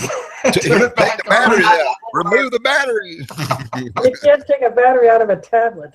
The government's taking control of your tablet, man. You can't even shut out. Hey, this is the first time Google's allowed me on a chat in a long time. I was banned from chats for years. This is probably why they got aggravated with me going, where is it at? What the? Let's try this. Still here. Still there. You're still there. I'm still there. Okay. Nobody can't shoot me. You get me out of here.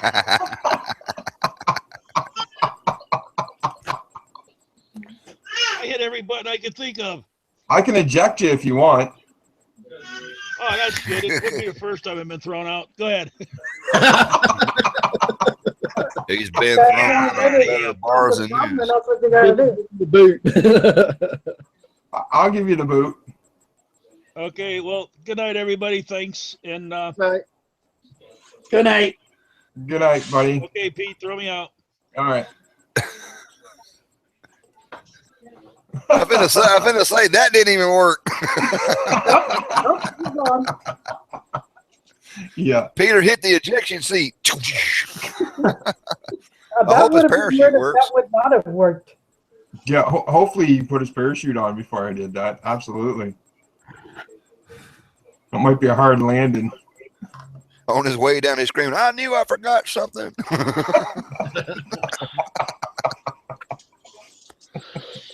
Yeah. That reminds me of Damn, that where's joke. the button? Somebody told me a joke in the store a few months ago. Says there was a guy jumping out of an airplane with his parachute, and he was a novice, or however you pronounce it. Novice. He was skydiving. He's falling. He goes and pulls a rip cord, and of course the parachute doesn't open. And he starts to panic. He reaches his emergency and he pulls it, and it don't open. And he's screaming all the way down. Well, on the way down, he sees this guy from the ground coming up at him. And he's out of desperation. He says, "What have I got to lose?" He says, "Hey, buddy, you know anything about parachutes?" He says, "No, man, you wouldn't have to know anything about gas stoves, would you?"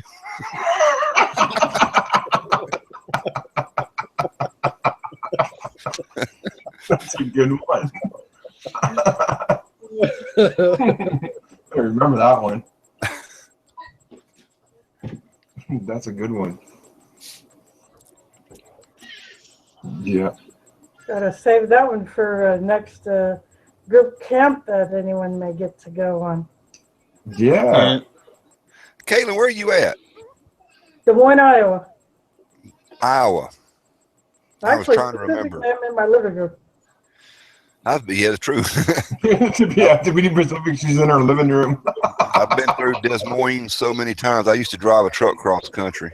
That's probably why I stayed in a lot of trouble.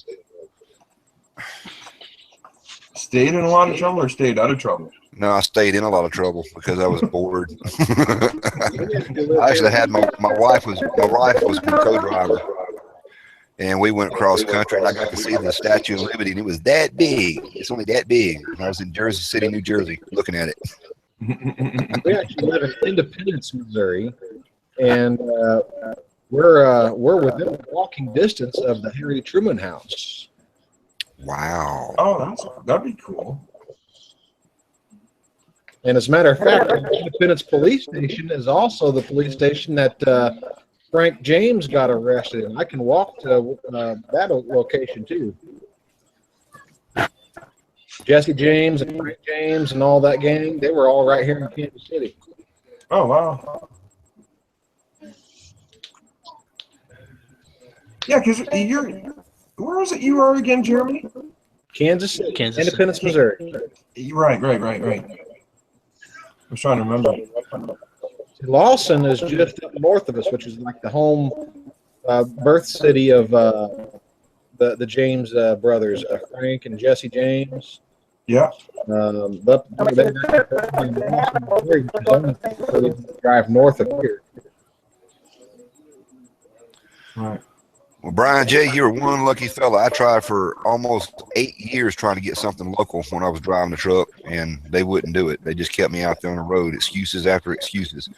I did make a lot of money out there in the beginning, but toward the end, it got to where I was ended up owing them, and I was a company driver. I was like, this is not working anymore. Bow drill. Yeah, Kanzi's out there asking what everybody in the panel thinks is their most difficult fire. Bow drill. Oh, yeah. Bow drill. Yeah, I agree. Yeah, definitely. Bow drill. Yeah, let me rephrase that. Bow drill. I would say for me, the most hardest one ever been is using a hand drill. The fire roll is very simple to do. It's very easy. It just takes just a little bit of practice, and once you get that first smoldering ember, then you automatically remember how much pressure you put on there.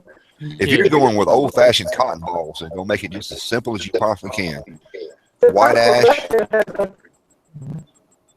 There's an echo coming through from somewhere. Sure is.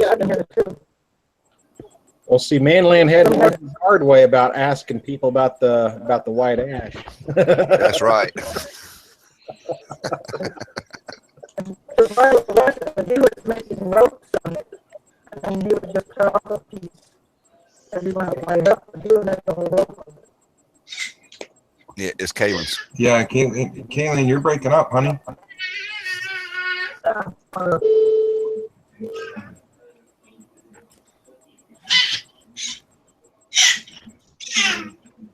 Seem to go. Try talking again, Caitlin. Yeah. I'm gonna get off because it might be my end with the speaker. I might be back. All right, Jeremy. Okay.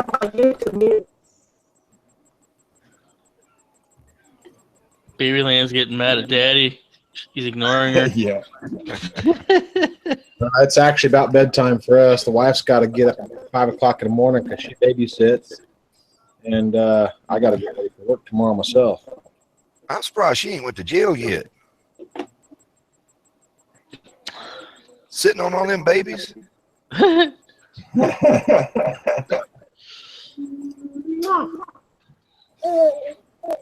That should be actually included in the Olympic Games. I think that's what we need. Babysittings.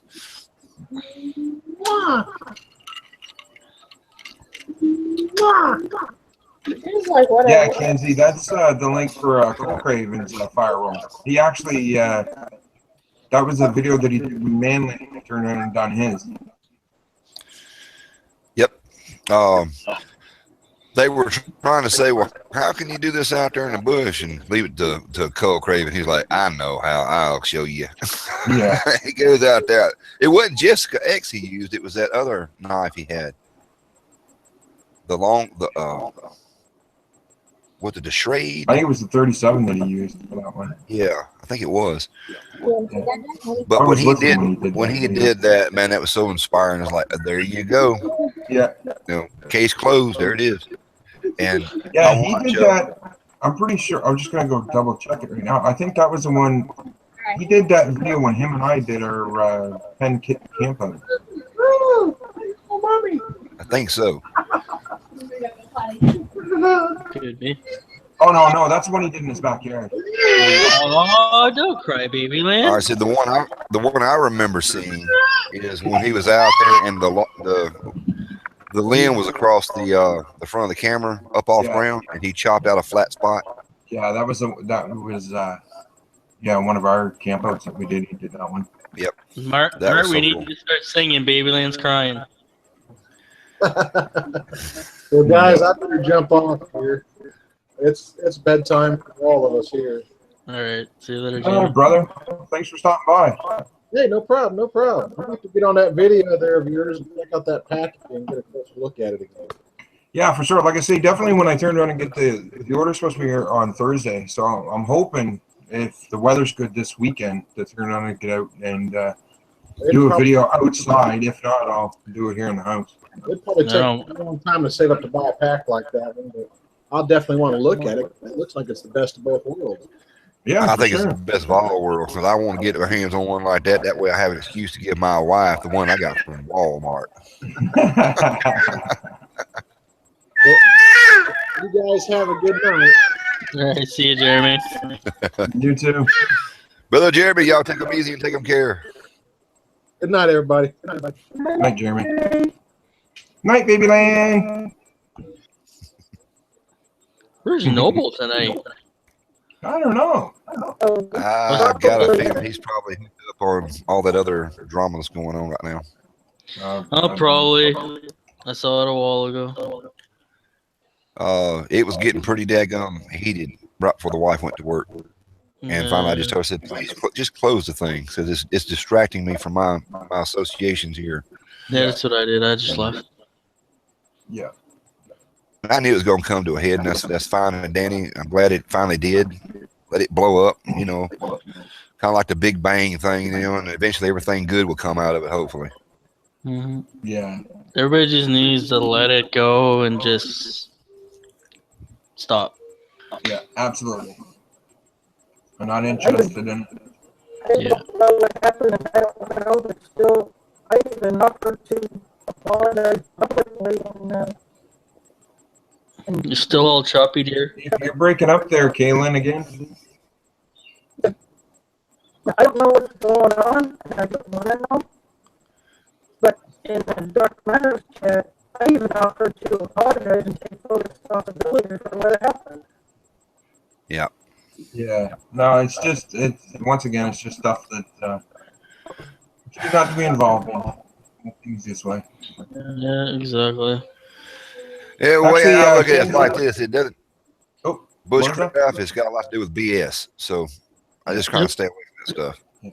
Yeah, Kenzie, I actually, up at our cabin, we turn on and do homesteading and gardening with our bushcrafting as well.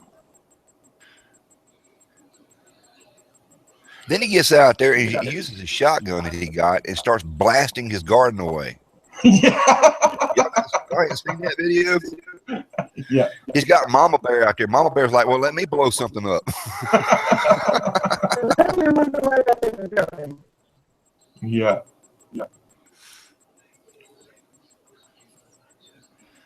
Yeah, that was actually a fun day. That was the whole family. We were all up there, and I took it out, and well, I just got it. So under the warranty, right? I had 30 days to turn around and make sure it worked properly and everything. And I turned around, took it out, and started just put a couple of rounds through it. And of course, everybody come down over the hill because we were all up at the cabin, and everybody's like, "I want to shoot! I want to shoot!" So it turned into they must have heard the gun. They must have heard the gunshots and thought, the shit really did start to hit the fan. They were coming down to see what is going on. Well, it's the funny joke up around that area where we're at now. We had this one day, one of the young guys lives up there way down the road. He was looking for his dog. He comes through the woods and he says, "Was that you guys turning around and doing all the shooting down here?" We're like, "Yeah, because we have 33 acres of land." It's like, "Yeah, that was us." He's like, "Yeah, everybody's talking about, stay the hell out of this section of the woods. Those guys are armed, locked, and loaded." That spot that my dad and my brother and I had together, that 8.1 acres back in the day, we had a creek bank that run behind us. And I really hate, I don't really want to say this because I know there's a lot of tree hugger lovers out there. There's so many trees. No. We would plant our targets up on these things and blow them in half eventually. Yeah. We're talking 30-06s, 308s, you name it, we had it. I had a machine gun out there at one time. Somebody called the sheriff's department, the next door neighbor across the street. We're in the country, but you still got folks living in the area. Called the sheriff's department. Didn't even bother to come out there. Just called my dad up. Says, "Mr. Chandler, got a report that there's gunshots being fired out there next to y'all." And he said, "Yeah, we're out there shooting a hunting rifle, sighting them in." He said, "Okay, just want to let you know that somebody called in. Have a good day." Because he knew there wasn't nothing he could do about it.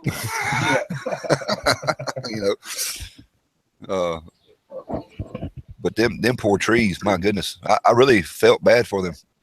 Yeah. We had this one in particular that was our main target. It's perfect. Bank came up to a high cliff, so that was a bullet stop there. It was approximately 80 yards out, which was just right for me. And that tree eventually broke in half. It led into it. This thing was massive too. Yeah. But well, we've done that too. Like on the property, we've had trees and put the target on or whatever. Mind you, the tree was dead to begin with, but I had that one time. I had somebody come back. Brother, it's like it's a live tree, but it's a tree. It's a tree. They cut trees down every single day to build houses out of. Oh, I get people and all the people time are like, "Oh saying my that God, you're see us cutting up on down the a live property, tree." and they're like, "Oh my God, you guys are cutting down trees, live trees." I'm like, "Yeah, well, we have 33 acres of land, and we turn on and cut down our own trees for firewood and everything else." But the thing is, like I've told most of them, we might, in a run of a year, we might turn around and cut down maybe 10 or 11 trees. But out of that 10 or 11 trees, we've planted about 100 on the property. And, the property's been there, like we've been on it since, the family's been on it since 1972. And there's still tons of trees on 33 acres of land. But here lately, though, brother, it's like, and now this is my rant right here. When I'm watching videos now, and they're cutting down limbs and they're going to build a shelter, whatever. that individual, and it's not just one, they make it a point to let people know this was a dead standing tree or this was a dead fallen tree. Yeah. They make it a point to say that, and I don't know why. It's because there's so many out there that do. They kind of take offense to it in the whole bit. But the same time, Cole Craven and I have turned on and talked about that many times over. You know, if I turn on and do, you know, building a shelter or something like that, you know, we'll turn on and take down a dead tree, or a live tree, I should say. But we turn on and use, you know, what we call here, especially in New Brunswick, because logging is one of our biggest things. It's selective cutting. And, you know, if you get a bunch of trees around that are all grouped together, if you cut one or two of them out, it just helps the other ones to turn around and grow bigger and better. And it helps the forest. Because then they're not all choking each other out. Do I need to go out there and start killing dogs and laying them on the ground, set them on fire, and cook my meals over some roasted dogs or something? I mean, these are not living, breathing animals like they don't have souls, they don't have personality. These are trees. Yeah, absolutely. And they're freaking out. Yeah, Kenzie. You know, hey, I'm not here too. Yeah, absolutely. Yeah, they're freaking out because you cut down one or two trees. It's not like you're clear cutting the whole friggin' forest. Yeah. I don't. Us in the country, we would go out and we would cut trees, live trees, real green trees, for firewood, and we would have to set them up, cut them up, and let them cure for a year or so. Let them dry out. That's what we do here. We had stacks of these things. You know, this stack over here was from like 6 months ago. We can't use it yet. It's kind of still green. You know, we had areas that we moved to, and now that I'm on the internet, all these people attacking anybody that touches anything that's green. Yeah. I'm like, you're kidding me? It was Zach. No, it wasn't Zach. Who was that? Butchered a hog that they had raised. Yeah, Zach. On their channel. Was it Zach and yep. Call the channel, brother. Yeah, it's him and his son. Zach and something survival. And as soon as that thing was posted, I hit the button because, man, I said, I want to see this. It's going to take me back to my day, you know. I have to look at my list. And they got to the point, humanely put the animal down. They didn't show that part, but everything up to the beginning to butchering the hog all the way through, you know, they did. Yeah. But being there was snow there, in the snow, and they still got attacked. How horrible this was, you know. Joe and Zach survival. Joe and Zach survival. That's it. Yeah. That's right. Yeah. And they were not a large channel back then. They're huge now, but they weren't a large channel at all back then. And I felt so sorry for them, and I actually responded to some of the comments on there. And it comes down to this: you're going to stop eating meat and go totally vegetable. The farmers can't even keep up with it with what we got now. Well, that's what it is. Those people that are doing that are the freaking vegetarian and the vegan people who are against animal cruelty. That's what it is. Like, yeah, Kenzie, I agree with that one. Absolutely, for sure. She's turning out and saying out in the external chat, the only thing that bothers her is up in Alaska, the ones that shoot bear cubs and wolf pups in their dens. Yeah. I agree with that one. Absolutely. There's no need of that. Yeah. That's just wrong. That's cruel because those creatures have a right to exist just like we do. Yeah, absolutely. If you're not shooting an animal for meat, you shouldn't be shooting it. Well, that's my whole thing. My father always turned out and raised me the same way. I mean, we're hunters in our family. In our neck of the woods, hunting is a major thing. But if you shoot it, you better be. Or there's only one exception to that right there is if you happen to be trying to protect your flock. Yeah. Oh, yes. Killing your chickens left and right, you know, you've got to take that thing out. But yes, absolutely. If I see a snake in the woods, the last thing I'm going to do is try to kill it. I don't, because he's not bothering me. I'm not bothering him. I'll let him go his little merry way. Chances are I'll pick him up and kiss him on the forehead and then let him go, you know. Yeah. Absolutely. Unless it's a rattlesnake, then that's you don't the same thing too. Like a lot of people,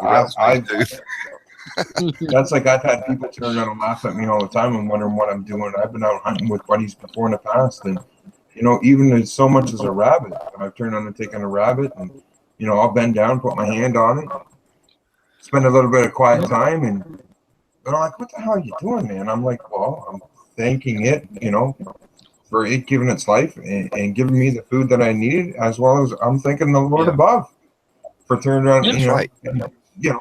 See, I agree with that. Most people don't get that. even when I'm dove hunting, it hurts my feelings to shoot a dove, have it hit the ground. I go and pick it up and it's still alive, but it's terminally injured is what I'm trying to say.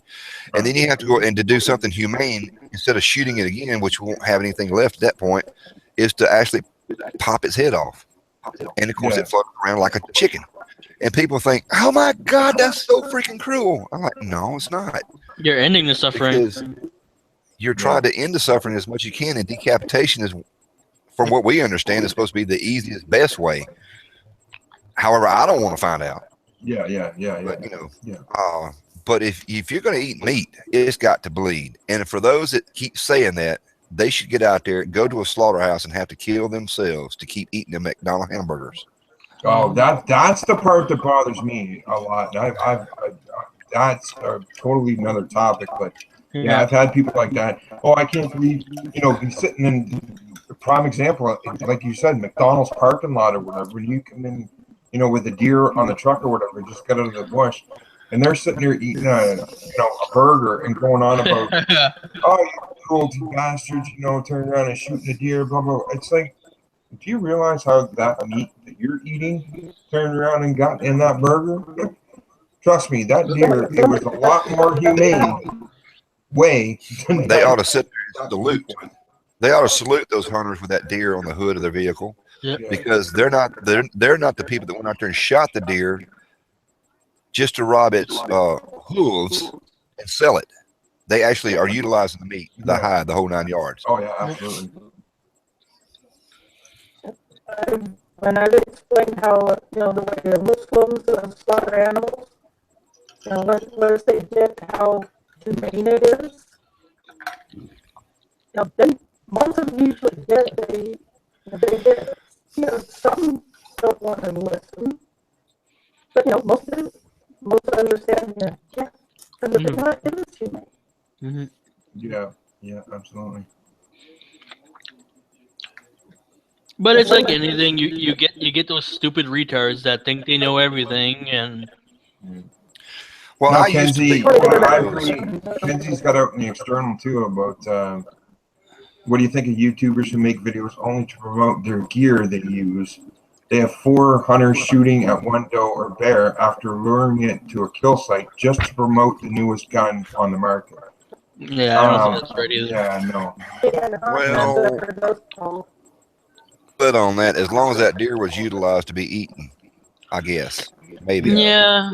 But if they're, I'm kind of split on that, y'all, because if they just shot the deer and left it there and said, we're just culling the herd, yeah, that's totally wrong. Yeah, no, absolutely. I mean, I can see your point, Mark. Absolutely, and I would agree with that as well. But my thing, I think more of what she's getting at, I've seen a lot of that too, where you see them out there and it's just, how can I put it? Trying to show what this rifle can do and how accurate it is and how powerful it is. In other words, they're selling a product, but that's what shooting a deer. That's really what all outdoor channels are about, in a sense, is marketing. You can say the same thing with a bow and arrow. I mean, Dan Fitzgerald, I loved him when his videos were out and he was doing bow hunting with all his friends and his family and stuff. And Dan is very much against, and I ain't gonna say this out loud, it's not like I know him personally or anything, but he's like against using sights and stuff on there. He believes you need to shoot a bow and shoot it instinctively, and that's just what he does. Right. I mean, he doesn't like that, but that's just his style of hunting. And he'll promote products back in the day, like that little string that you tie on the end of your arrow so that when you shoot the deer, you have something to track the deer with. Yeah. He actually missed a deer with this product on his bow. And he turned, and you can see it in his eyes. He turned around and says, "Man, that just makes me sick." Not the fact that the product failed, but the product failed to where he missed that deer. Because he is definitely a 100% USDA approved meat hunter. He eats everything he kills. And he was sitting there talking off the side, and I kind of heard it. They didn't quite edit that part out. But, if I had just wounded that deer with this thing, and he never advertised that product anymore. Yeah. But that's what the whole outdoors genre is. You get sponsors coming in, and then you know, there's no way around that. Not in today's society. No, it's not. Yeah. But yeah, I do agree. If you're out there and you kill this animal and turn right around and you see how fast my rifle, the XKL-12 Z-bore from, you know, Star Wars brand, how fast they put that animal down humanely. That's why you need one of these right here. It's very accurate. Yeah. It, to me, it dehumanizes what Peter was saying before, because I have many a time when I take an animal, I'm gonna take a moment and thank the man upstairs and the animal's life, you know, for providing for me. Absolutely. And I'm not out there. I'm not a sports shooter. If I'm gonna shoot for sports, I'm gonna have clay targets being flung out there where I can shoot at them or shoot at a cardboard target.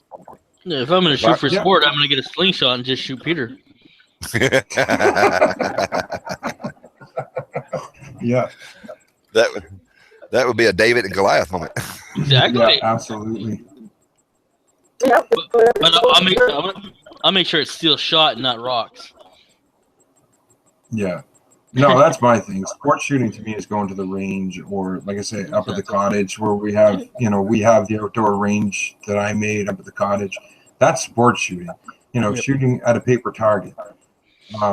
When I take my rifle and walk into the woods to go hunting, it's I don't even know the word to use to it, but it's I guess I could say, yeah, it's spiritual. It's the fact of, you know, I'm a meat eater.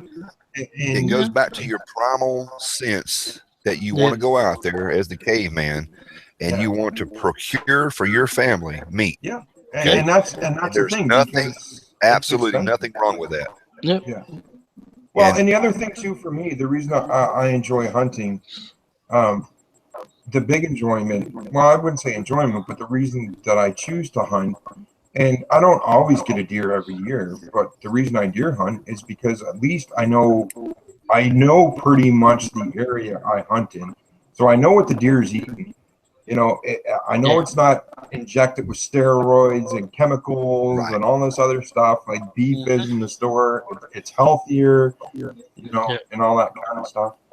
And like you say, you're absolutely right. I mean, we use every last bit. You know, if I take a deer, we use every last bit of that deer we possibly can. The hide, you know, the hide gets used. You know, even the antler gets used. The bones get used for things, like everything gets used. Well, Kanzi, I can answer that question right there real quick. My personal thoughts about bow hunting versus gun hunting. Love shooting a bow and arrow.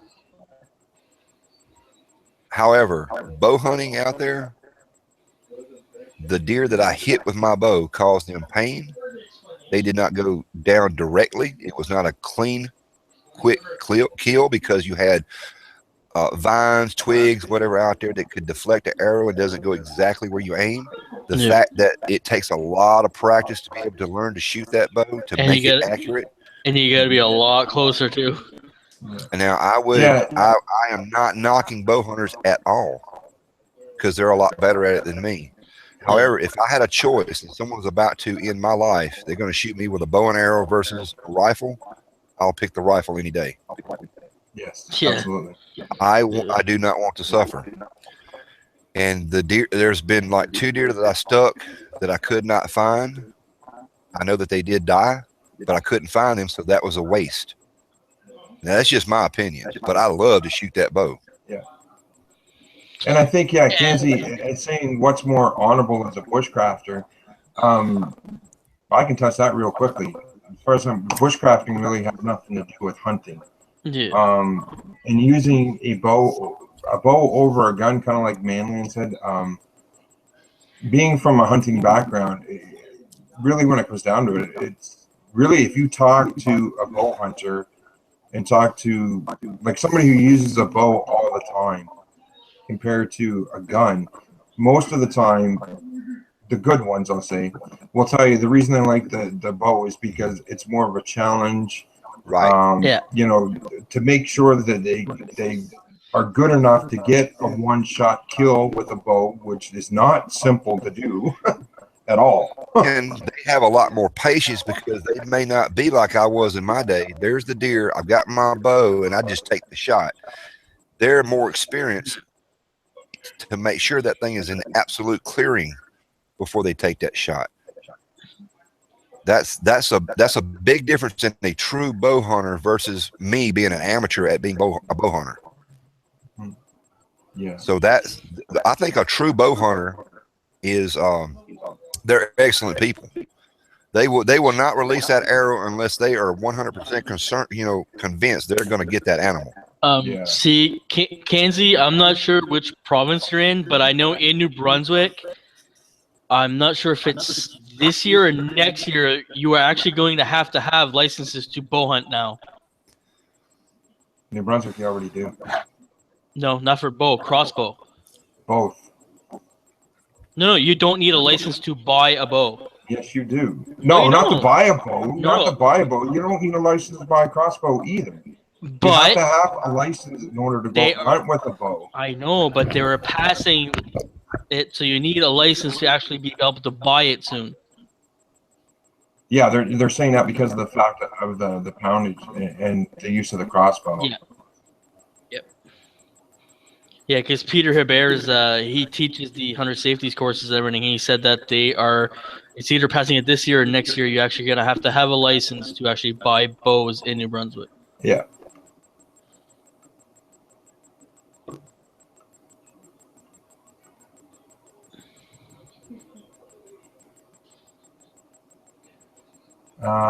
Let's see if we're 1 year wait list.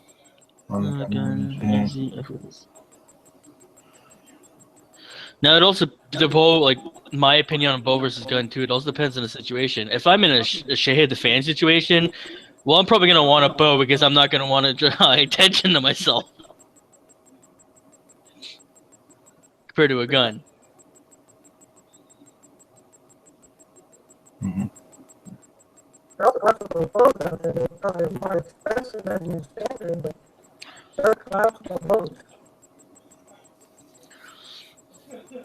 So, Kenzie, are you on the reservation? Because you guys can hunt on the reservations without a license, is it not still? Pretty New Brunswick, they hunt anywhere. No, they can't. They can only hunt on the reserve.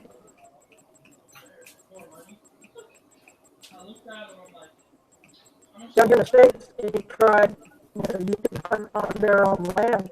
Yeah, it's just yeah, that's what I thought, Kenzie. Yeah. Yeah, on the reserve you can turn around and hunt whatever, but off the reserve you have to follow the same laws and stuff. That's the same here. I have a friend in Milwaukee, and she was talking to some others about how if anyone go and hunt on tribal land, and they get permission from the tribe, they can hunt at certain times, but tribe members can hunt anytime they need. Yeah. Your mic is breaking up again, Kaylin. I don't know if it's the plug board that, from my webcam or my mic, or if it's actually plugged in the computer in the tower itself. I don't know. I tried both sides. Yeah, I'm getting like every second word. You could try logging out and then coming back in again. Yeah, mine did that the other day. I had to just get out of the Google Hangout and get back in, and it worked.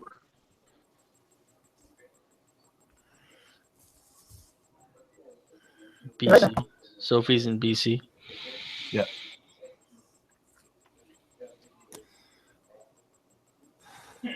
Yeah, Kenzie, it's the same thing here in New Brunswick. Is the same way on the reserve. I have family because I'm actually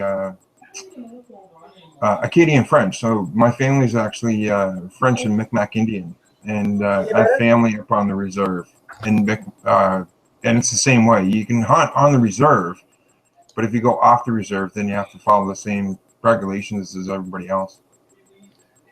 Right, fishing is the same way. Yeah. Try now, Kaylin.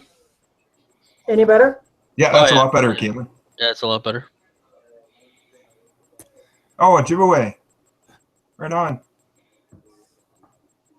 Manitoulin Islands. Cool.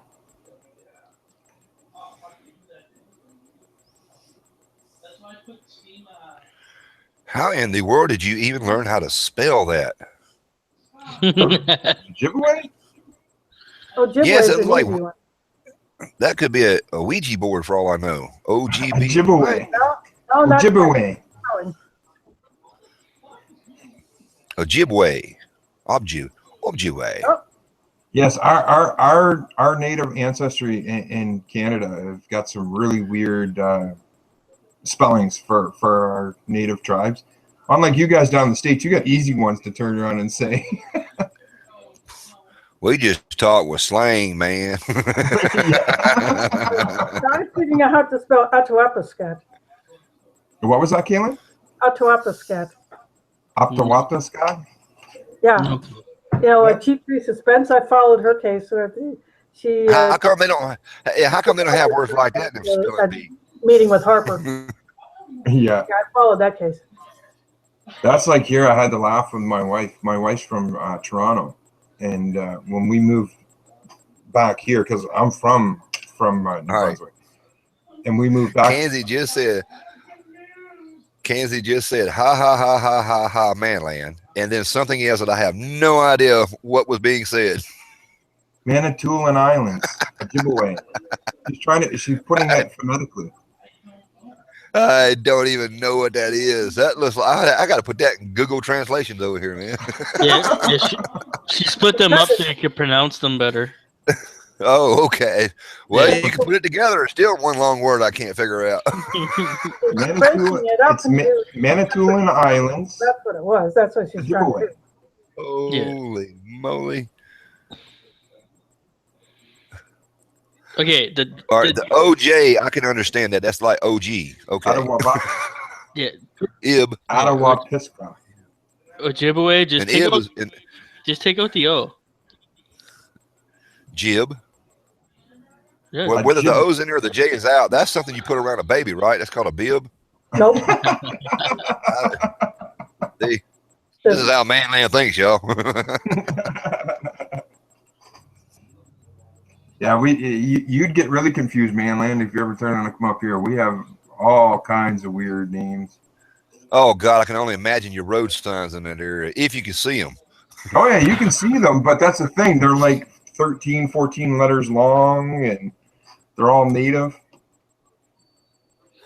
Excuse me, sir. Do you happen to be one of them Native Americans or native cat? Yeah, are you native to this area? Okay, yeah, well, yeah. You can tell I'm from the South. That's look. This word right here on the sign. What that mean right there? Tell me. And now, one other thing. Now, which way is it? Point. Yeah, we got places like that would be Magawananish. Trying to think of some of the good ones that Terrace tries to say all the time, says wrong. There's Magawananish.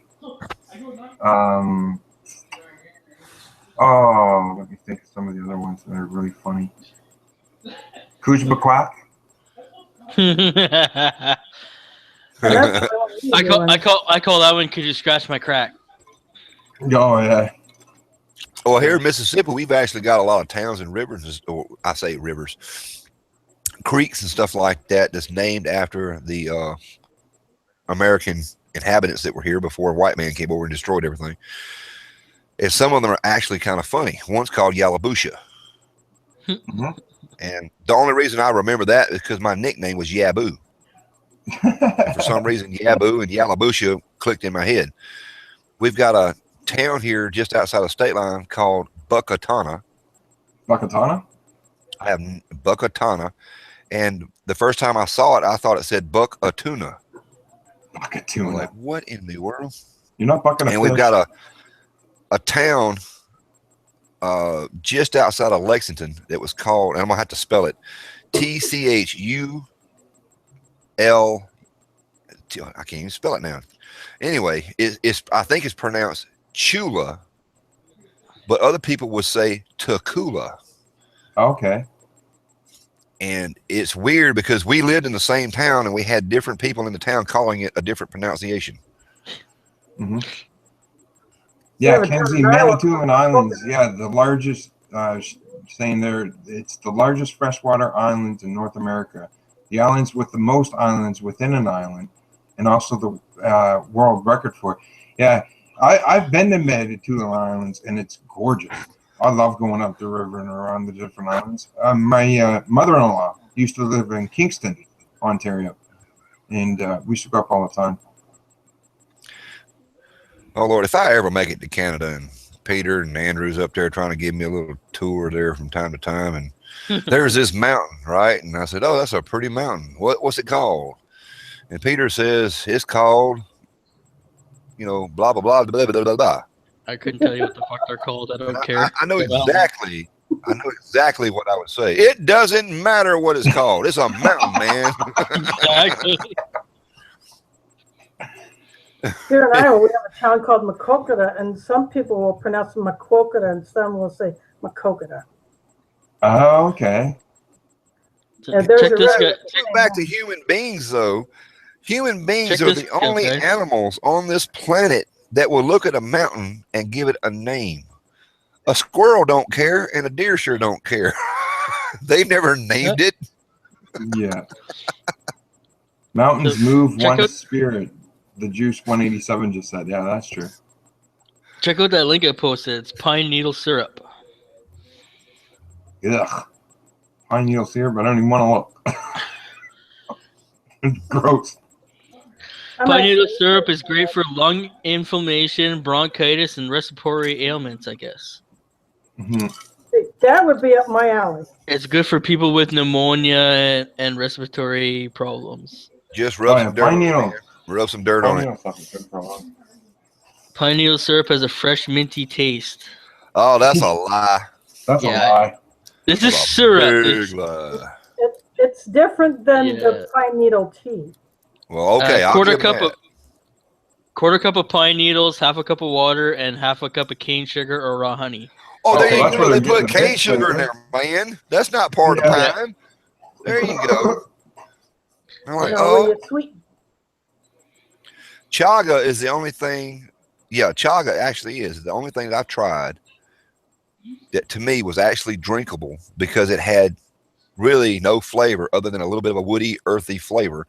And then it had that mysterious hint of something. At the time I shot the video, I could not place it. And I think it was Peter that says vanilla. Yeah. It's like, yeah, like a honeysuckle. It has that little hint of vanilla flavor to it. And I enjoy it. It's gross. By the way, Peter, hint, hint. It's gross. My stash is getting mighty low. Oh, yeah. That's what you ought to do, man. Find you some up there and put that on the store to be sold. It's getting low. Just a sec. Man, my stack's low. I got one piece about that big that I've been saving for about a year. And the rest of it I've got now, I boiled it down so much it don't turn out dark colored tea no more. It's just like plain water now. And I figured, well, I must have used it up enough. But hey, here's my question though. If I have a chunk about the size of a small rock, and I put that whole chunk in there and I'm using that to boil with, when it starts to turn clear, can I break that thing in half or something Couldn't tell you. to get more extract out of it? You can if it was solid in the first place, like totally dried that's what I'm out. talking about. Yeah, if you break it up, it will turn around and it'll get you some more. That's But what I was kind of thinking. I extend this stuff out as much as I can, and then I see these people doing videos saying, chaga's a great, tender fungus type of deal, and like we're just gonna set it on fire. I'm like, no, man, make some tea first. Drink the elixir. Don't burn it up just yet. would that last you for a while? I didn't see it. I'm on the external here. There's a Show it bit of a again. delay, so he's probably. It's right there. My gosh, man, that right there, that's kryptonite. That's called a small chunk in New Brunswick. I'll get it out to you. Hey, appreciate it. You don't even have to autograph it. It's going straight in the pot. It's pretty dry though, so you'll have to break it up when you get it. But Just pee on it Yeah, a that little is- bit before you send it. Was that tough when it dried out? My gosh. oh yeah, this stuff is it's pretty hard. It breaks the chains on the chainsaw. My hammer, I've replaced 3 hammers. Yeah, I'll get it out to you. Yeah, I've got a bunch of it. That Yeah, stuff is so hey, simple to- Malin, It ain't- too. uh-huh. What you could do if you don't care about keeping it afterwards to burn it, coffee grinder. See, I've heard of that, but somebody, and I don't know where that channel was. I just, surfing the internet, surfing YouTube, says when you grind it up, you have to use it like right away. Well, that's what I mean. You would grind it as you're gonna use it. You wouldn't like grind the whole thing like in one shot. Oh, okay. Yeah. Because they were saying it's like coffee. You know, once you grind coffee beans up, you've got like maybe 30 days or something. Yeah. Before you really lose the effectiveness of the coffee Yeah. grounds. Yeah. And- Unless you like vacuum seal it in the. Brian Yeah. Brian J. Yeah, not so much Canada. Just any. You can only get chaga off of birch trees. So anywhere, you know, Canada and northern United States that we turn on and get birch trees growing, you can find chaga. Mm-hmm. Yeah. Now we got something here in the area called river birch, and I just don't think that's the same thing. I don't know. The bark is like birch bark in a way. I mean, it has resin and it'll light up. So I've got somebody there that knows what they're doing. I can't watch a video or read it out of a book. I got to have somebody physically there to say, yes, this is it, you know. And that's the only way I would trust, like wild mushrooms or anything like that. Yeah. Man, that grocery store, man, I got a grocery store right here. I work at one. That's where I get my wild edibles from. Yeah. And I just don't trust myself. My uncle was showing me something about a poke salad one time, and he was going to eat the stuff. And I'm like, man, I run over that with my lawnmower just about every other day. You know, I didn't know you could eat it, but then I found out you have to really cook this stuff a certain way because it's got these little tiny spine or prickle things Are you on there. talking about nettle? Yeah. Yeah, it's good, not Brian J, for all kinds of nettles. stuff. It's actually got medical properties to it. Yeah. It's really healthy.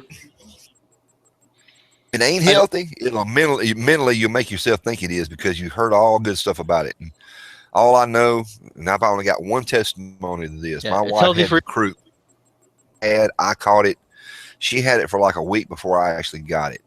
And I had chaga, the mountain tea from my buddy over there in Greece. And I got out there and I boiled a couple of them cups up there and I was shooting videos, which one of the videos never got posted. Drinking this stuff, and my problem with this sickness got knocked out within 3 days. Yeah. My wife went to the hospital, got steroid shots and a whole bunch of prescriptions, and she sat there and lingered with hers for a whole another week and a half. That's my experience with it, and I know the stuff works. Yeah. Oh, yeah, it does, absolutely. Oh yeah. I swear by this stuff.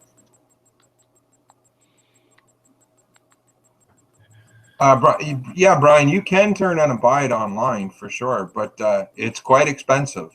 Oh, it yeah. actually sells for about $16 a pound. Yep. Wow. Mm-hmm.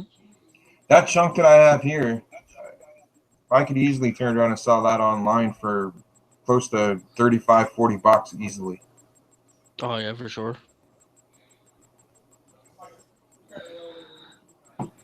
You see, I don't drink chaga all the time. I've only got like one, when I get it, I got like little bits and pieces of it, and I cherish this thing. It's like, today, I think I'm going to have some chaga tea. Yeah. 6 months from now, I'm thinking, do I boil it again? How many bowls do I have with this? I don't want to do it just yet. Keep talking myself out of it. And then eventually I'll break it down, Yeah, I've got all kinds of it. Wayne's got shitloads of it. He's got way more than I got. That's because he lives in the trees, man. Yeah.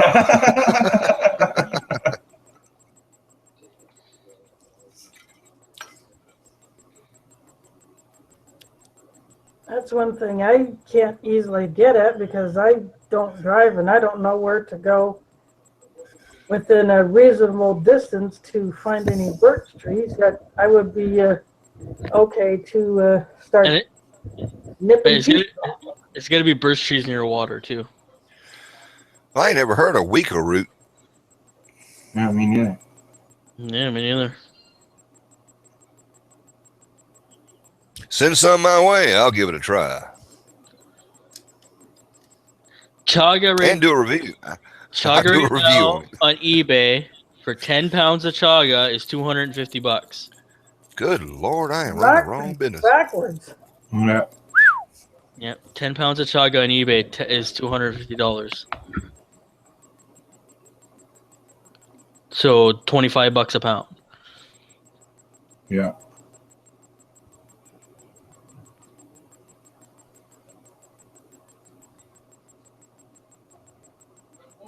That's flipping crazy. Holy shit. All right, Peter, let's go start farming chaga. Yeah, really. Eh? Christ, I'm not working right now. I'm gonna go start going around to Brooks and shit and looking for damn chaga. Oh, frig. I've thought about it a few times. It sells crazy. There's so many people that want it.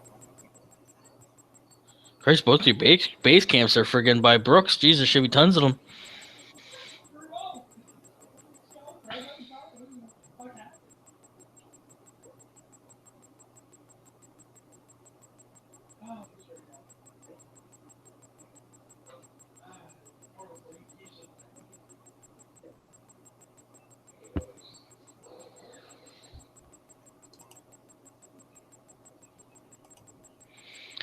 This freaking person again. No, okay, you got it.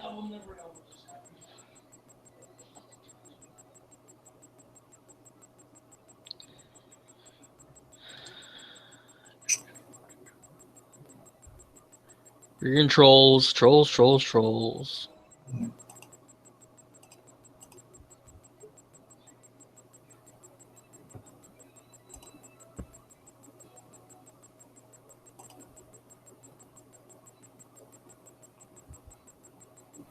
Yeah, Brian, thanks for that, buddy. I just gave it to you.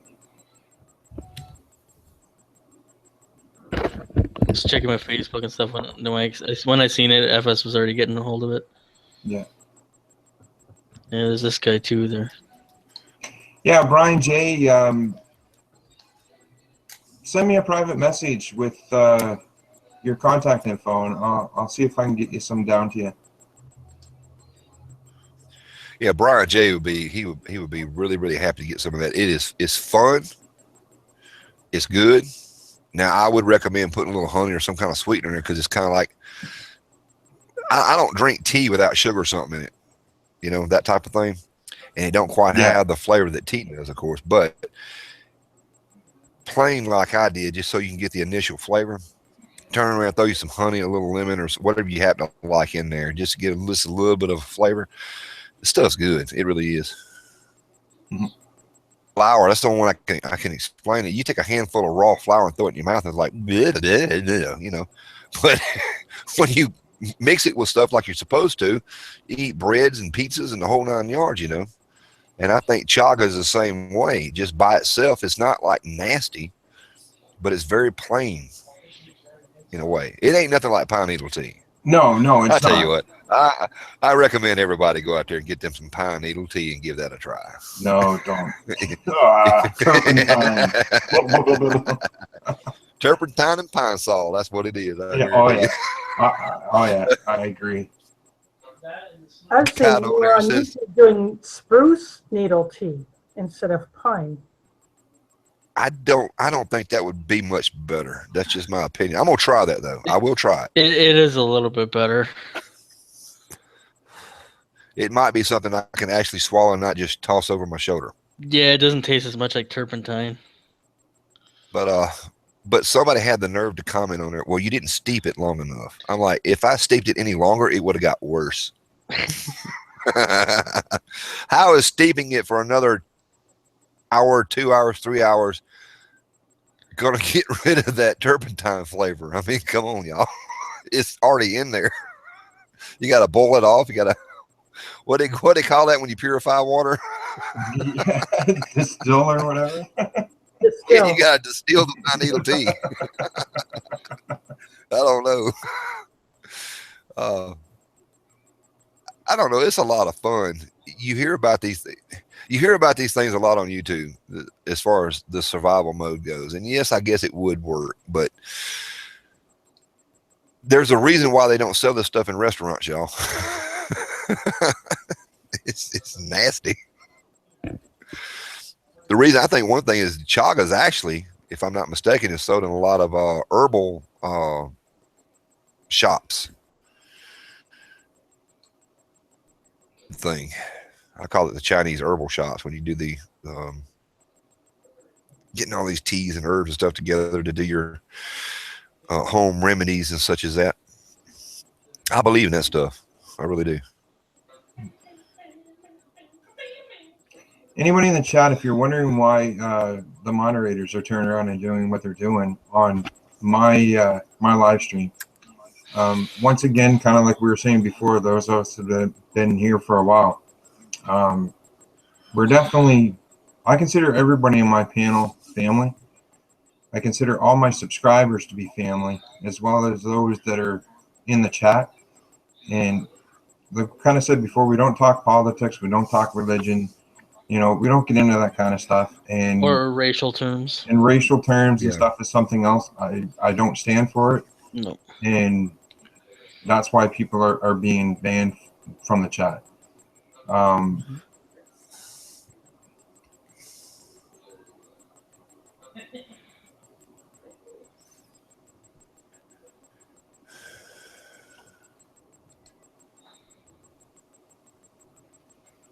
Yeah, there we go.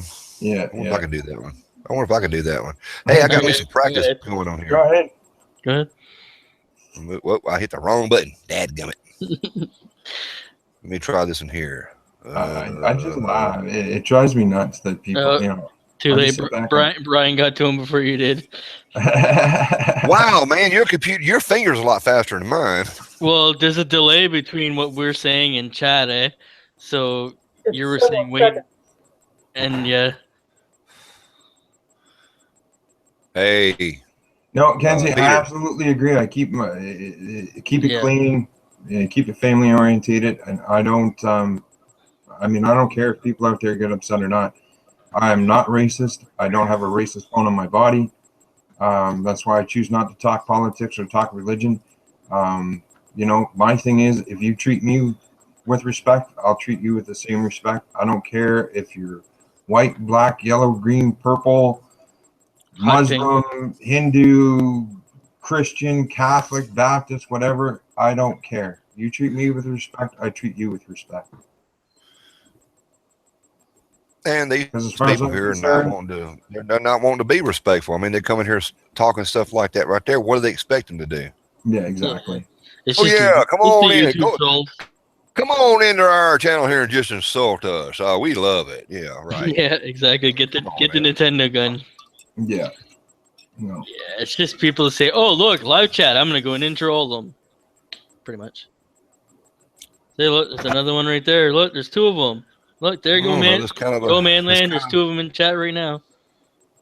Legitimate question. Oh, I was going for it and somebody did it. Darn. Brian J., put your finger down. Give me a chance. His retweet's better than mine. And the Hangout chat for you, Manland. So if you want to go ahead and try that. Oh, no, I can't delete you. I can't eject you. Sophie, absolutely. As a practice thing. Sophie, I agree 100% with that comment. Yes, absolutely. Free speech, but with respect. Absolutely. Well, yeah, exactly. Absolutely. When I use, and please excuse me when I say, but when I use the fuck word, I'm not using it every other word. I'm not out there to try to insult people, and I usually use it in the context of like, what the fuck, or something like that, mostly. Comes out your mouth as something vulgar, you need to learn how to speak. You really need to learn how to talk. Because that means nothing to anybody. You wouldn't do it in church. You wouldn't do it in front of your mother. And if you did those type of things, you don't need to exist. You need to go away. Bye-bye. Go to your own little group, you know? Yeah, absolutely. Yeah. My whole theory, it's people like that, you know, the trolls that troll the channel and stuff like that. That's why we have the problems that we have today in the world. I mean, well, I know that we have a lot more respect when we're here live. We're out there trying to broadcast something live. Now, when we go private, Peter is one of them, just like me. Cuss words started flying because we really let it fly. Oh, and we're not absolutely. trying to be vulgar. We're not trying to be vulgar to each other, nothing like that. It's fact, you know, we just had it. We want to blow off some steam. Yes, absolutely, and I have no problem with that because of the fact of being, once again, that's in a private chat. It's not because this live stream, when I end it, is going to go up on my channel. And my channel, like I said before, my channel is a bushcraft survival channel. But I have my channel geared to be family friendly and for all ages. So, All right. Yep. All right, Manland, there's one right there. Hopefully Brian J doesn't get it. I thought it was. Which one is it here? And I'm reading two of them. Sharma Blue. Man, I got such a delay. This is not Noble! right. Get in here, Noble. Hey, it won't let me do it. What? You gotta click the will not dots. let me do it. I did. It won't let me do it. Brian got it. I'm gonna tell you what it says. It says go to channel, report, put user in timeout, unblock. Yeah, it's because Brian got it already. You can still do a report. Yeah. Well, if I report, I gotta go fill out forms and stuff, don't I? And to answer the question, when they turned around and said I'm racist towards racists, no, I'm not racist towards racists. I just choose not to have people like that in my channel. No, Just I hate in all the real racists world. equally. Yeah. No. Noble's been blocked. Says won't let me. You're not blocked, Noble, you liar. Noble, you're a live stream hoe. You've been evidently. Where's your name is on the girlfriend? list. Who are you talking to, Vixie?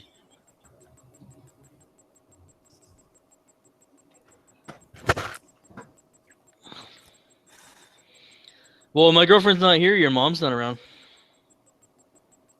Andrew, don't play the game. 1, 2. I know. I just said Is that 1, 2? Yeah, I got rid of it already. I did. It's got my name on there. Wait a minute. It only did 1. Wait, what the heck? This is fun. Shooting trolls. I like this. You can practice with me if you want. I don't mind. What was that, Keelan? I'm telling him he could practice by booting me or blocking me or whatever. You know, I don't mind. No, I can't do that. I love her. No. Hey, For no. practice, just to see how it works. Okay, nobody ban Fernando. Manland, go and remove them, please. Where? I don't see him right there. See, there it is right there. Fernando. It'll show up. Wait. Yeah. Fernando, boom. Bye-bye. I know. Ooh, I knocked my light over. Oh, crap. It was a real loaded finger.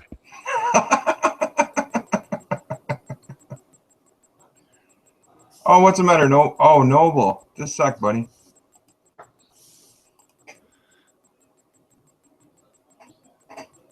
I know that link for some reason has been kind of glitchy. I had to do it twice to get in.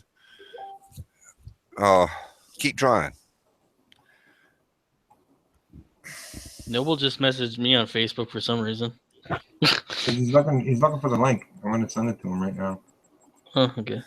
I just sent it to you in Google Hangouts.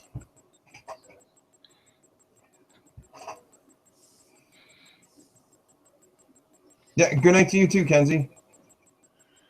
I'm going to be booting myself out of here pretty soon anyway. Oh. Kane, love you, sister. Big old kisses. Yes, absolutely, Kenzie. We'll be having another one very soon. See ya, Kenzie. I heard you all bitching about. Sophie, it's a bunch of trolls. you need to get a camera and a mic and get in on the panel. And there he is. Oh, I know I'm so hot. It's hard. Man, hey, how you doing? How you doing? No good. I'm about to boot myself on out of here. There's one, Manland. Sana. Well, I was trying to listen to hey, how do y'all keep up with this stuff? I can't read. Well, I thought drinking the purple shit and you wouldn't have a problem. Yeah, no. Hey. Brian, you gotta let Manland get a thought. It's like a computer game. Brian, slow down on the band hammer. We need Manland to get one. I've got a delayed reaction. I knocked my light source over, and I realized my finger was loaded, and my sights were a bit crooked. You know, they weren't straight. I need a finger with a scope. Yeah, exactly. That's funny. I love trolls. Bring them on. Come on. The more the Hey, better. I'm a troll. We're getting quite a bit Talking tonight, actually. Holy shit. Yeah, but you're a troll I that we call like. myself a troll too, except I troll for stuff to live stream. Yeah, no, but you're just a green I'm troll. a troll of Michigan, so you got an issue about a troll, come to me about it. Yeah, you're a green troll. Oh, damn straight. I'm proud of it. Green troll covered in peanut butter. Yeah. The power of the Talking wrench, about man. The peanut power of the butter, I wrench had is. patty with mayo, raspberry jam, and peanut butter and cheese. Oh, actually, I do have a wrench. Peter, You hey, Peter, you might need to take the wrench from me, man. The power is just getting to me, man. I might zap my own self. Hey, Manland, there's a question from Santa Claus for you. Anybody know a good porn site? I sure do. Oh, hold on. Well, Come damn it! Every on. time I click, Come on. it goes up every time I click. Go ahead, Manland. Hurry Gotta up. scroll the chat. All right, there we go. Oh, Did you get it? wait a minute, man. Now I got stuff all over the place here. This thing is slow. There we go. Nope. Yeah, I have That's a wrench Sophie. too. I have a wrench too because I gotta use it for when I take my nozzle off of my 3D printer. I gotta fill this Come on, one. Google. There you go. Boom. No, that's cool. I like it. Right when I was finna tell me exactly a good porn site to go to. Yeah, this is lighter, but it's gotta be filled. Oh, it's a wrench. Yeah, it's a wrench lighter, That's cool. but it has to be filled. I never filled one of these before. Hey, it only gets rid of that one comment, don't it? No, you gotta click block. You gotta click block. If I can, Oh, yeah. Y'all didn't tell me that. if I can get a good 3D printing filament, There you like go. the carbon fiber. There you go, or really Manland. Yeah, I've been Strong using the filament. wrong bullets. You got it now. I've been using the wrong bullets, man. Shooting blanks. I know, right, brother. I need therapy. So, Sophie, we got to get you on the panel. So it says, shoot, damn it. No, but you need to 3D print some sporks and start selling them. Hey, there you go. There's such See, a I can ridiculous 3D thing anyway. 3D print long spoons to get to the bottom of the peanut butter jars. Hi, Loxy. It can work. I can go do something like that. Yeah. You can create your own Thing is, shape and don't have to worry about stepping on anyone else's spoon patent. Yeah, The I sad can. thing is that I can 3D sad print. thing is about the so-called the troll out here. It's probably just one troll. Oh, probably. Yeah, with a bunch of different accounts. Yep. You Yeah. can tell. You can tell because we got 5 dislikes. And it's right here Yeah, toward they- the end of the talk. Yeah, it's all the trolls. Yeah, it's all coming from Shoot the Shit. No, I was just going to say that, but I wasn't going to say that. We don't I say wasn't names gonna on say here. Yeah, we'll leave that to private chat, not here. Yeah, no. I forgot to say that. I can't- On my live streams, I don't talk channel names. Yeah. Okay. Yeah. Yep. My bad. No, that's fine. That's fine because I've never turned around and told you that before, but I don't talk channel names on my live streams. Mhm. Okay. Unless you're referring to a channel. Hey, did you see so and so's Yeah, cool yeah. video? No that other- negativity to That it. other You guys negativity know, stuff. I can't remember the here. I saw a video and they took the ammo box and they converted it into a humongous. I want to do it. So if I do it, it's a humongous power bank. In that there, and I want to make one. So when I do my overnight camping, my weekend camper, if my camera died or if my phone died, I have a huge that battery so I can have it plug in. You guys remember that channel? I don't remember what it was, but somebody who did it, and he took one of those small ammo box, and they converted it into like a humongous power bank. Oh yes. That's oh, I know who you're I talking can't about. remember. I tried to find it, and I saw it, and I want to go back to it because I want to get all those listed things here because I want to get me another ammo box, and I want to make the one that they have though. They didn't make it. They actually ordered it from it's a company. It's a company of. It's another company that was formulated by a few American veterans, and they took 50 cal ammo cans and converted them into battery backups. Yeah. Texas Little Star wants to know if you want to make her a mod there, Peter. Make you a mod. A mod for what? Texas moderator. Star. Sorry. She don't have a wrench. My wrench is broken. I gotta take a wrench. I've been using my wrench on the wrong nuts the whole time. Oh, thanks, Sophie. When I have a better hair day, I have no hair. I took those ammo box and they made it into a cigar humidor box, and that was really cool. Yeah. Loxy asked, "How did they join?" I don't know. Kayla actually has a little wrench. Yeah. Are you just noticing that now? Yeah, I'm watching the external here, man. Made those ammo box and they made it into a little small mini stove to put in their tent. Oh yeah. There's this channel called Riona, Riona Super Genius. She likes to make all kinds of weird stuff with batteries, and she does thermal photography. She plays with that. She's just into weird stuff like that. She might have a video about making an ammo can or something big with batteries to make a huge something. But maybe not for mobile power, but for something else. I don't know if you might get any ideas off of her channel. You might. Yeah, I want something where I can charge it, and then when I go do my weekend camping and stuff here, and then I can just unplug it. It's just like a humongous battery bank, pretty much, in that. Cause I could do everything else. I just need to know what I need to do. Because if I had to go order a special motherboard for doing something like that there, and if I had to do all this, I just want to get the list of stuff I need to have. But the only way I would not buy an ammo box offline, because sometimes they say it's a real generation out there, it'd be too thin. I also, if I go to like an army store, I can tell the difference between the fake It'd one be and the better. real It'd be one. cheaper at surplus anyway.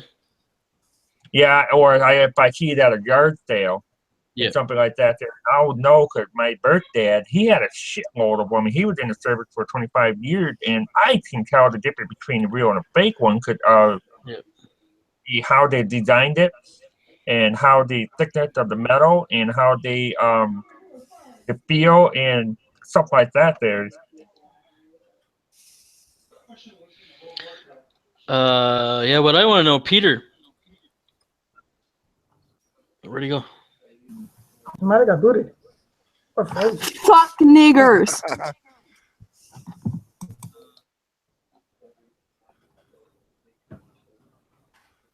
I thought Okay, how did that person? That link. How did that person get the hell in our friggin' channel? That's what I Dude, I thought Bookcraft post a link in that thing. You might want to delete that link. Oh shit. Do this junk. Probably living in their mama basement. I don't think there's enough basements in the world to hold these kind of folks. I really I don't. I can't remove the link. Only Peter can. It's not letting me. It just says go to channel or. I had my oldest boy yesterday. Hey, I'm on live now. Oh, sorry. Okay, but I don't know if you guys can see this, but I got the Ozark Trail Which for one? $30 at Walmart, and I tell you what, this tent is bigger than mine. Is it a two person? One person. Okay. Unfuck stupid niggers. Yeah, you too. Wow, that was fast. Yeah. What? Don't worry about it, guys. Just go. Yeah, what the hell happened to Peter? Just a I I think think Peter. he either got booted because he had disconnect or got frozen or something. I don't know. Hey, Justin. Hey, Brian J. or anybody who's a moderator, if you go up to FSBushcraft and see if you can delete that link for the We Hangout. can't. We can't. I just tried. Oh, you can't? Maybe Okay. the owner can. All it says is report or friggin' go to channel. I can't remove it. Yeah. Okay. I didn't know Yeah, if you can do that or not. Yeah, Oh, true. might be him coming back. Everybody still there? Okay, Yeah, there's a problem. Peter, delete Hey, your link you posted in the channel because we keep getting that Charmel troll over popping in Google Hangouts and That was saying funny, bad man. stuff. I just had a power surge here. Yeah, we figured something happened because. Yeah, I had a power surge. man, what did you do? Because you're the only one that can remove your links that you post in chat. So. Yeah, I just removed it. Okay. Yeah, That's because one cool, of but the. it doesn't remove the. It keeps my channel going. That's cool. Yeah, so at first you were still here. It was just your picture, and then you went away, and I was like, okay, like why is it still going? No, that's cool. The power actually fluctuated. That's weird. Yeah. I will be right back. I'm going to get me some more juice and blame it on mainland for the power surge. Yeah, what I wanted to ask before you disappeared, that thing, that hydro thing that you got in the water that charges your things and all that stuff. How long is the friggin' cord on that thing? What's that? You know that the portable charger thingy that you put in the water? Oh, You did a video on it? I haven't got one yet. They're supposed to send me one. That's it's a what do you call it? It's a Kickstarter program. Yeah. Yeah, they're supposed to be sending me one here. But do you know how long? Soon. Do you know how long the cord on it is? You can put as long as a cord on it as you want. Okay. That Kickstarter thing's not done yet? It's just finishing up now. I think it is last month or something like that. And now they're in production. All right. When you get one in, let me know how it works. Yeah. Because being as my base camp's gonna be pretty close to the brook and all and shit like that, it'd be nice to have one, something like that. Oh yeah, yeah. Charge up the camera batteries and stuff when I do overnighters. Yeah, that's so weird that I turned on how that power flux. It kind of freaked me out. I don't know if you guys can see that, but this is what I picked up my son yesterday. Oh, that's cool. Is it 2-person? Yeah. It's a trail, and it's I paid $30 for it. Yeah, I brought it for him. Nice. And I paid $30 for it. And it was actually a real good fight. We set it up, and the only thing that worked downfall with this one here that it doesn't have like the normal tents have that little tarp kind of looking for the bottom. And that's it. So I told him I'm gonna have to go get a tarp for it so he can lay it. But it's 8 feet long. Yeah, ground sheet. Ground sheet, yeah. 4 feet wide, and it's bigger than mine. Mine's only 7 feet. Just go to Walmart and buy a 4x6 blue tarp. Yeah. Put that on the bottom. Yep, that's what I'm gonna do for him. I probably have to get him one Legs taste like frogs. because my 5x7 was too short. Yeah.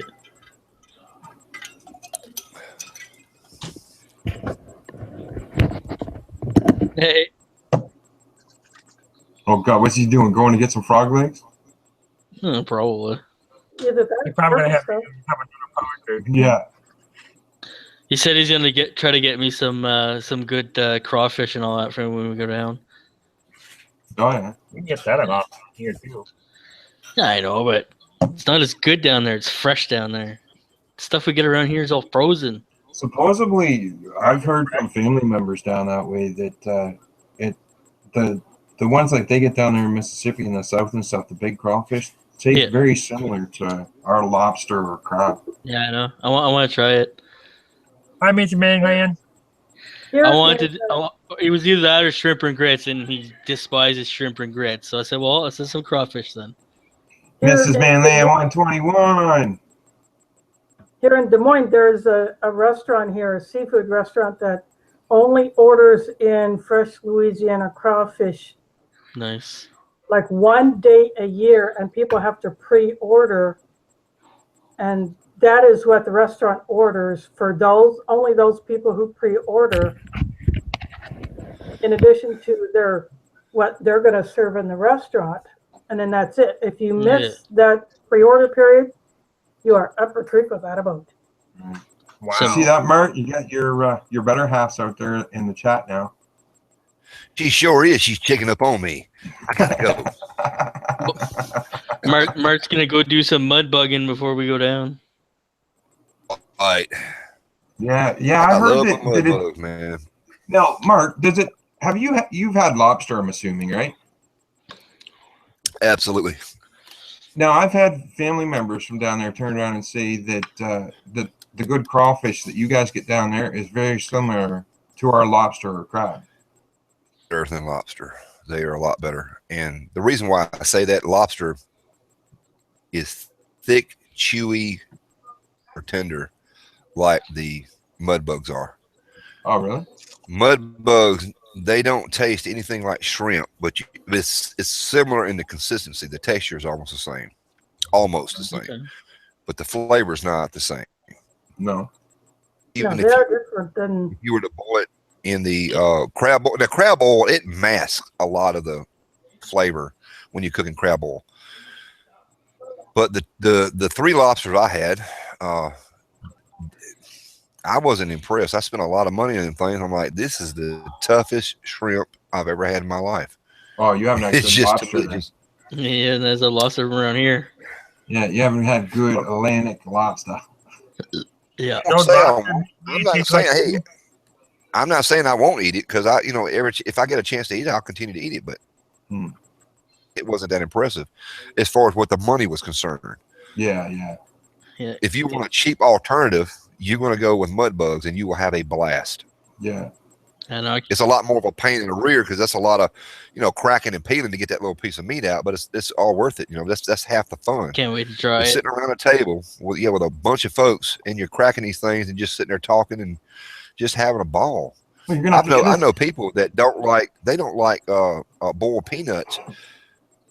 Crack the peanuts and eat the peanuts, and say, well, that's half the fun, like eating a sunflower seed. Yeah. We'll have to get some when we come down. Well, me and the wife were talking. We're going to try to find some mud bugs. Of course, in October, it's kind of hard to find them at that time. But we're going to put some up in the deep freeze. Well, we've got to freeze them anyway to make the trip. And try to get enough where everybody can get some good samples going on. It won't be like no big old crab bowl or anything like that. But if not that, frog legs will definitely be there. Nice. I hate to do this to you, but I'm going to go ahead and get myself on out of here and hit the sack. All right, see you, Caitlin. You have a good one. Bye. Later. Catch you on the flip side. Now, mainland, I heard the lobsters and the crayfish here taste like you. Taste like me? Yeah. No, the only time they're going to taste like me is when I sit there and have my ashes spread across that.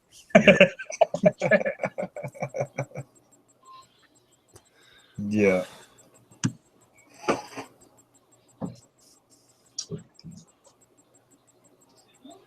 No, Mrs. Mainland don't eat frog legs? What? No, she don't. She does not. And she don't eat fish with bones in them either. No. The girl is not truly from the... She is not from the South. She might be from the south of Mars, but she's not from the south of planet Earth. Oh, we here in the East Coast eat it all too. Hey, I'm not from the planet Earth, but I eat their crap. Yeah, you're from the middle of the country, so gotta live on the ocean like I do. Yeah. So when you get toward the equator, that's about as far south as you dare to go. So when you get into what's that, Mexico and Costa Rica and all that area in there, that truly is south. But they ain't got the southern ways. You know what I'm saying? So the wife says that she's a hillbilly. She's not a real hillbilly. She's a self-proclaimed hillbilly. See, I'm a redneck hillbilly. I'm a hillbilly redneck. Excuse me. I'm a hillbilly redneck. They're one and the same, but you know, hey, that's what I call myself.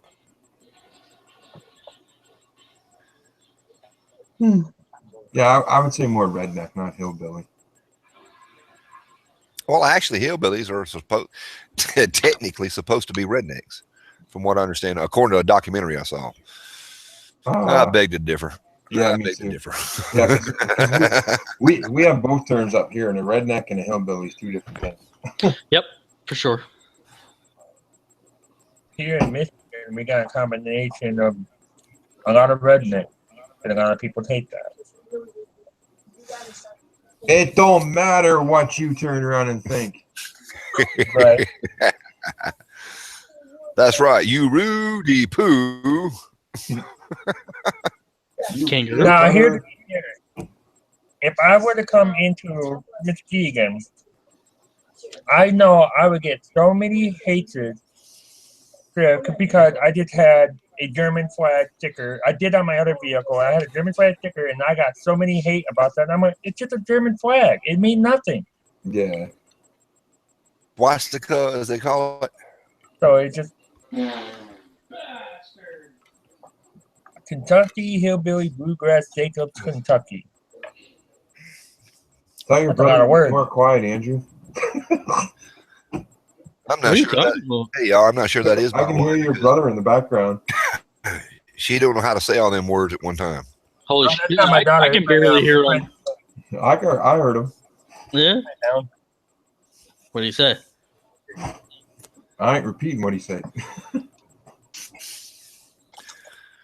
You sure it was Brandon? Yeah, it was Brandon. Jeez, I can barely hear him. All I hear is his TV. Mrs. Manland says she's taking all us out there with her. Oh, Okay, now I hear him. smoke with her. 10. What were those boots that he had, Noble? Himino boots. They look like You combat know, boots. what in your comment, what would you rate these boots to 1 to 10? 4. I have no idea. What size are they? It's the Interceptor brand. It's an Interceptor brand. But here the thing is that these guys here have a zipper on the side. Yep. They almost look like parachute boots. Yeah. It looked like they were trying to copy. Do you have to have a pair of boots just to use a parachute? Well, in the military, they have gear for everything, man. Oh, wow. We have different gear. Where do they put all that stuff? What do you think? Our bags are so big? Wow. Yeah. They have made a soda can launcher for an AR-15 and M16. I want one. You put the pop in the freezer before it exploded and put it in the damn thing and see what happened. Yeah, exactly. Eh? They need to legalize AR-15s for Canada. I want the freaking soda pop launcher. You know, they even have one where you can do the golf ball. Now, trying to hit somebody with that, that's gonna fucking hurt. No, I don't care what golf ball. I'm gonna shoot. I'm Sophie gonna shoot a can wants of to know pop. Sophie wants to know if the zipper on the side will let the water in. And I told my son to go the other side of the field. And, Yeah, hey, it it was will tight. after time. Yeah, it's not well on the real parachute boots. If you're in water, you know, for a few minutes, it will start seeping through the zipper. Absolutely.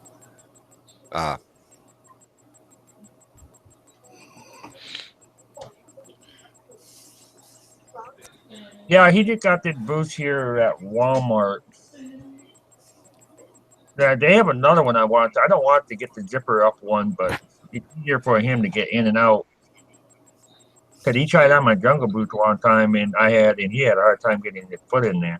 I wish they sold boots like that at our friggin' Walmart. Well, I moved into the U.S., so you ain't gonna be in that Canada. I'm sorry. I The don't want. Gore-Tex line boots, Sophie. Yeah, they're awesome. I don't want to be American. Sorry. Oh, screw you, Andrew. I'm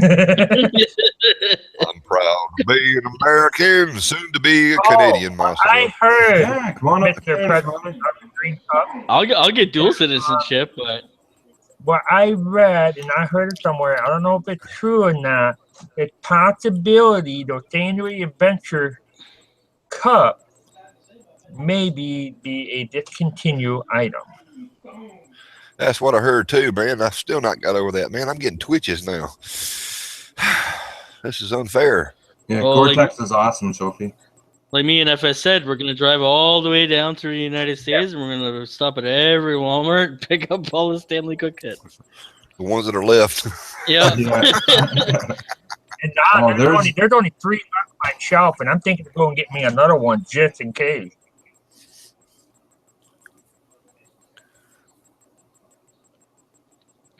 They only had 2 of those tents left that I picked up my son. And I said, I wasn't going to pick it up till Friday. And I said, you know what? I'm going to pick it up right now before then. Because if I go back there and it'll be all gone, I'll be son of a bitch.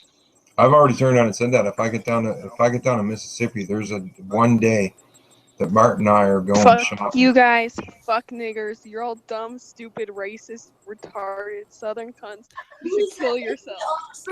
Actually, I'm from the north. Get a job, make some money, pay some bills. Yeah. You can't get much more north than us. Go work on a corner. Yeah. Mrs. Manland said, y'all need to do the ice bucket water challenge. Manland is the only way I have seen. What the world? Gotta adjust my eyes. I am In other words, planning on Manland's doing the only that. one I have seen to do it besides one other person that has done it. Nominate Noble to do it. Noble, you just got challenged. All right, Brian. We'll see you later, buddy. Thanks a lot. What's she talking about? Lightning Ferrod in the cold water or whatever? Yeah, the cold water Ferro Rod challenge, but she thought it was cute to pour the ice bucket water over me and thought that would Can I be a nice ending. Can I just go in my backyard and stick my hands in the snowbank? Well, I believe you can. We got like 20 centimeters of snow last night, so You do like Brian J did. He got in a bathtub with ice yeah, no, I'm and not tried to doing do it. And it's like, whoa. You're good. I'll do mine in the dishwasher. Well, I did it when I was in the military, and I was brought to hypothermia phase 2, and we had to do it. I'm telling you, I never want to experience that sensation again. So you just have to take my word for it. I've done it. It's not that bad, especially down here in South. When I did it, it was actually a hot day. Yeah. Yeah. When I stuck my foot in the pond over there for the first initial dunking there, it was like, wow, this water's cold. But it was just like a swimming pool. Once you got into it, you instantly, your body adjusted to it real quick. Oh, yeah. Were your socks clean? I would do it. How many times I'll be going doing a weekend camping this weekend, and that's it, and I will do it. Well, you can do it out there in the backyard, front yard. You ain't got to go out in the woods and do it. Going camping this weekend, so I might as well just do it, because I'm not going to have a bunch of neighbors just saying, what the hell is this idiot fool doing and shit. Like, yeah, I've always had them. Yeah, I get that look too a lot. Well, I had somebody going, what do you do with this wood? And I'm getting that wood out of it. And you say, what do? You snort it or you smoke it? And I'm like, what the hell do you think I'm doing? No, I went, what? Yeah, but Noble, you got to watch doing it out there because the fact of being your temperatures are like ours, and you got to be careful because you could very easily turn on and put yourself into hypothermia. You'd be better off to do it at home. My dad could be there too, so Yeah, but I'm still, as a person who turns on and teaches hypothermia recovery and stuff, I'll tell you right now, I would not turn on and do it out in your woods and do it out in the woods. I would do it, if you're going to do it at home where it's safer. Yeah. Right. Yeah. The closest I was to hypothermia Allah was Akbar, Allah Akbar, Allah Akbar. She is determined, man. I mean, this poor child is determined. She needs attention. I don't know how they're getting in because all the links for the chat thing are gone. It's still, once they have it. Yeah, once they got it, they got it. I'm pretty sure I deleted them. Well, I'm just going back up to turn it on. Look. The poor darling, she's so abused. She don't get no attention. She's got to get on there and just act like a nut. Yeah, the Right closest now, the closest mainland is probably about in the 30 to 20 degrees right now. Today would have been the highest. It's been up in almost in the 50 right now. So If I were to jump into Lake Michigan, I'd come out purple and blue. Yep. Yeah, the closest I was to hypothermia ever was that rainstorm me and Peter were in. Yeah. Yeah. Hey, Andrew. If I would have got any colder, we would have called Mrs. FS to come get us. Yeah, when I turned around, I was in the military, and I did my training for hypothermia. They brought us to phase 2 hypothermia, and I'm telling you, man, I never, ever, ever want to experience that again. That was brutal. They need to change that name from hypothermia because that sounds warm. No, it's hypothermia. I know. The one for the warm one is hyperthermia. Yeah. But it still sounds kind of warm, though. Yeah. Hyperthermia is when you basically have like heat stroke. Yeah. Right. And hypo is cold. What the hell are you doing, Noble? I don't know. Hey, Andrew, you have you hooked up your fat cat yet? No, I'm not cooking my cat. I'm not trying. Cats make the best. Cats make the best, absolute best flash tender, y'all. It's cool. Oh yeah, it is. Did they tell you, Sophie, what phase of hypothermia you had?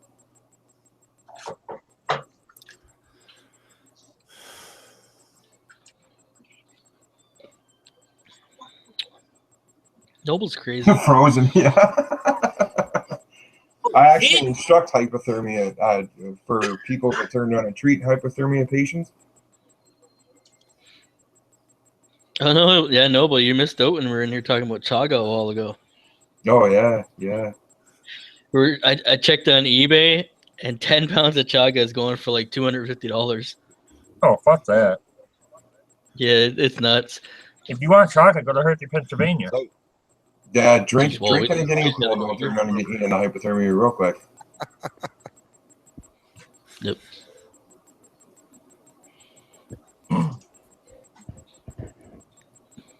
Hey, Mainland, why is your room is so bright like a sun is inside your living room?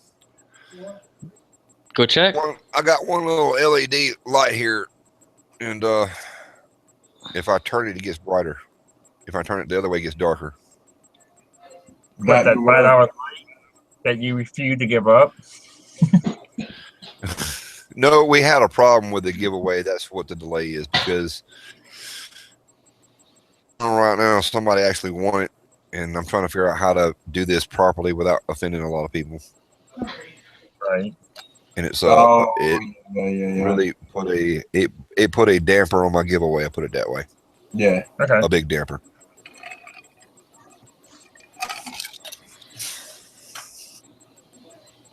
Hey, I know some of you guys, I don't know if any of you guys saw my live stream I did earlier today, but after I watched it, I hate God. Allah Akbar. I'm telling you, they ain't gonna give up.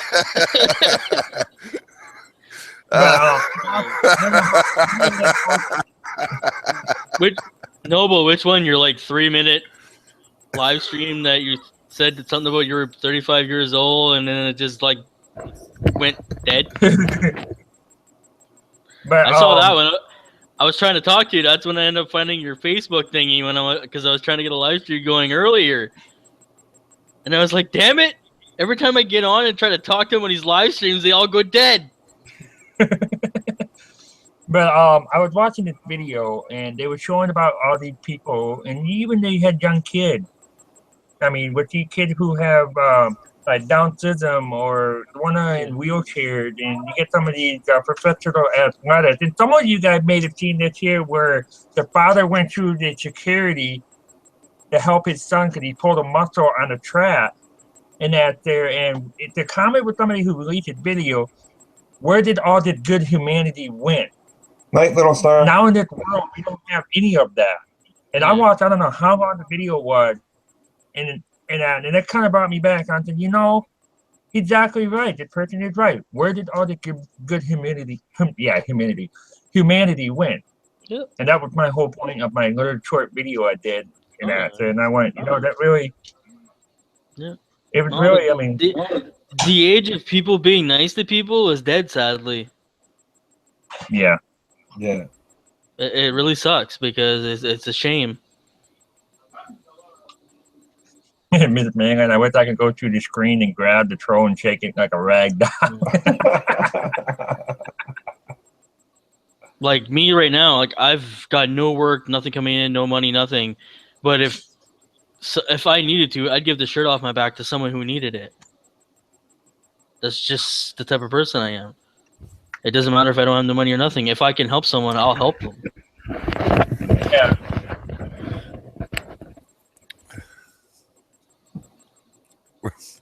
Mrs. Manlin wants to turn on it and reach through the screen and choke the trolls. Like a rag doll. Mark's back. We can stop talking about him now. That's all right. Mrs. Manlin will inform me later on.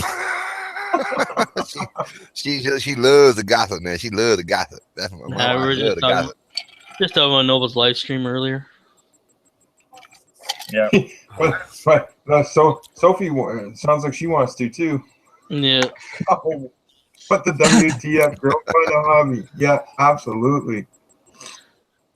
See, Sophie, that's why you need to get your mic hooked up so you can get on the panel so I can turn it on and make the broadcast private now. Yeah. That's right. So we gotta start giving the links through like Google Hangouts and stuff instead of just in chat. Exactly. What we need to do, but that's still good. I don't know. That last one just reminded me of something. It did. I'm gonna sick the puppy after them.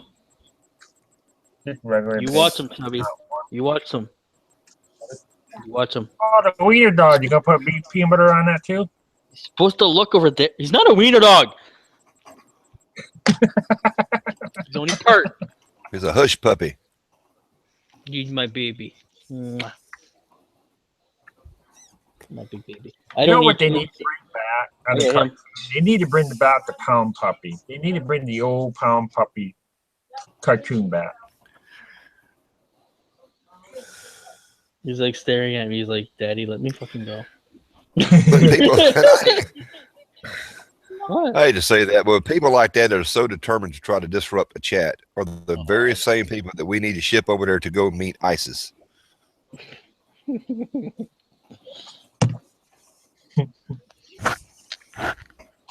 Yeah.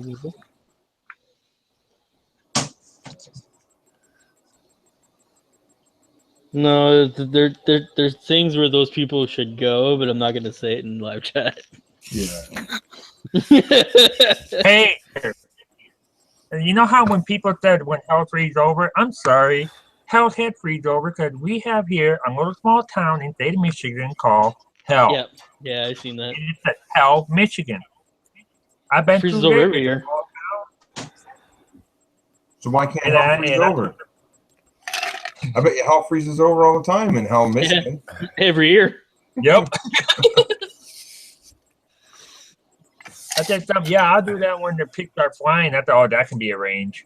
Yeah, every year from the end of November until the end of March, Hell, Michigan freezes over. And if I were to visit, I can actually say for the first time, I'm in hell. The hell you say? Yep. You could. I actually went through Texas one time. It blew my mind when I was driving a truck. I ended up in Mart, Texas, M-A-R-T, Texas. And as I'm driving through this little town, I almost stopped the truck, got out and said, finally, I'm home. There is I still have to say that the best names I've ever heard of real places is right here in the east coast of Canada in Newfoundland. There is a town. There's two towns. One town is turned around and called Dildo, and the other one is called Come By Chance. Yep.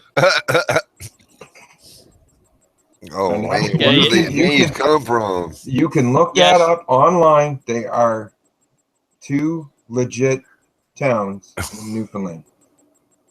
Yeah, Sophie, there is. It's Hell, Michigan in the States. Yeah, Sophia, and it's just north. You can't really find it on the map. You have to really look at it, and that's not you go to Google. But if you look at the actual map, it's north of north, a little It's bit. not far from east. Noble. That's why he's a little up there.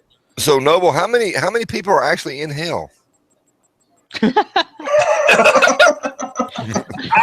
I don't know, but what's the population? The population is probably not as big as it should be. There is a bumper sticker you can get. It said, "I have been in hell," and underneath it, a little small, Hell, Michigan. Yeah. I'm actually checking. That might be where I retire. You move to when I retire. Let's see here. I still can't believe the ones in Newfoundland though. Like, where they ever turned around and come up with those names? I have no idea. Here's the thing: there's another town called Chase. Called what? There's a town called Chase. There's a town Chase? called it's a I'd say a village. It's nothing really big, but there's a town called Chase. That's not too bad though. That could be named after a person or something. There's actually a Hell, California, Hell, Norway, Hell, Grand Cayman, and Hell for certain Kentucky. There's Cadillac. We have a town called city called Cadillac. The population of Hell, Michigan You were like is 2.2 266. seconds faster than me on that one.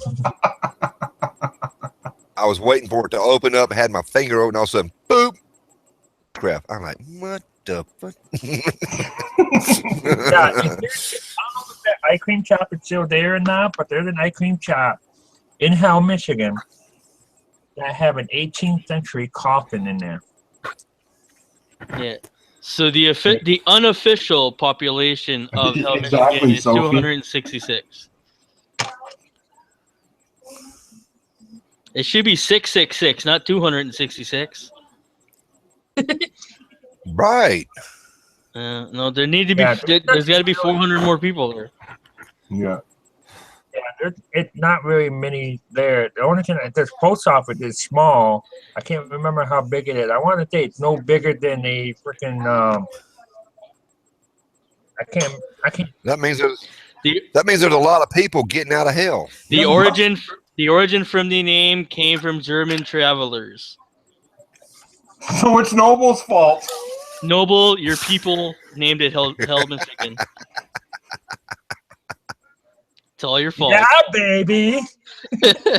So it's always the Germans, Noble. It's always the Germans. Oh, I know. Jeez. I bet that's a party town and then some.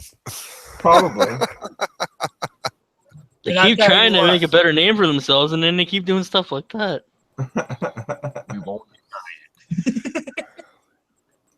Yeah, absolutely. Well, they had a choice. I guess when they had this little meeting, what should we call our town? It says, oh, hell, I don't know. Yeah. We have a town. It's just a small town, nothing really big. It's called East Jordan. I'm like, really? Why? Like Sophie just says. Mhm. Yeah, I know. That'd be funny. Where are you from? I'm from Dildo. Dildo Newfoundland. Try explaining that one away. Yeah, exactly. Dildo Newfoundland, and then it's Come By Chance is the other one. Yeah. I live in hell. I mean, you know, Yeah.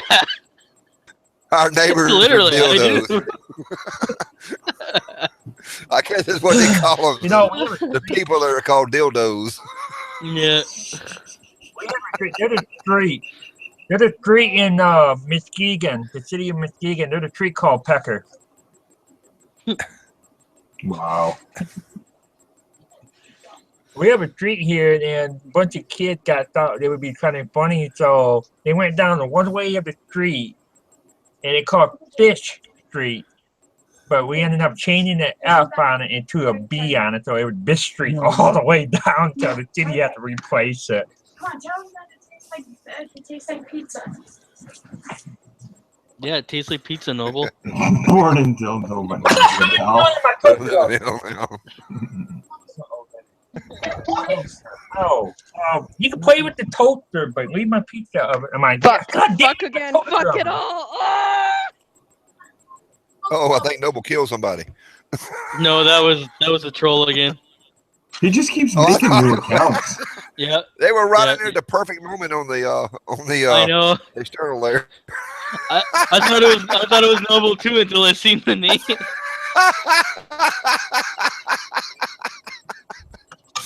That has to be the best right there. Yeah, it was. I don't promote trolls, but that was good. Yeah. That was good. That was good. Yeah, Noble went after it personally. Yeah. I think it's almost time to make it go private. Oh my god. Well, I think so too, but I got to go to bed, y'all. Don't really nobody would be making noise like that if someone was stealing his peanut butter stash. That's just wild. Y'all, it's been good. It's been grand, but man, Land's got to go hit the hay again. No. That sucks, man. I tell you what, I'll give you just a few more minutes if we go private right quick, but other than that, I got to go to bed. Yeah. Yeah. I think I'm gonna turn it on and put it private. It's been we've been streaming for Ladies and gentlemen, 4 hours now. Yeah. Yeah.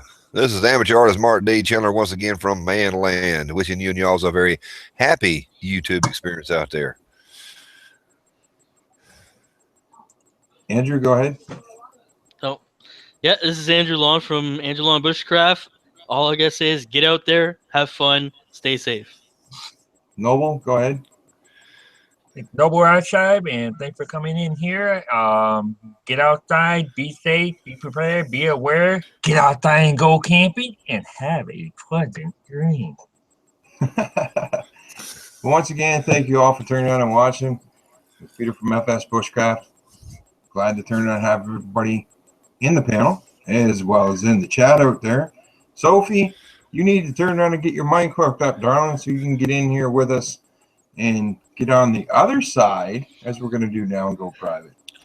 Once again, as I always say, remember, be nice to everybody, learn together, survive together. Y'all take care. God bless. Bye. And stop.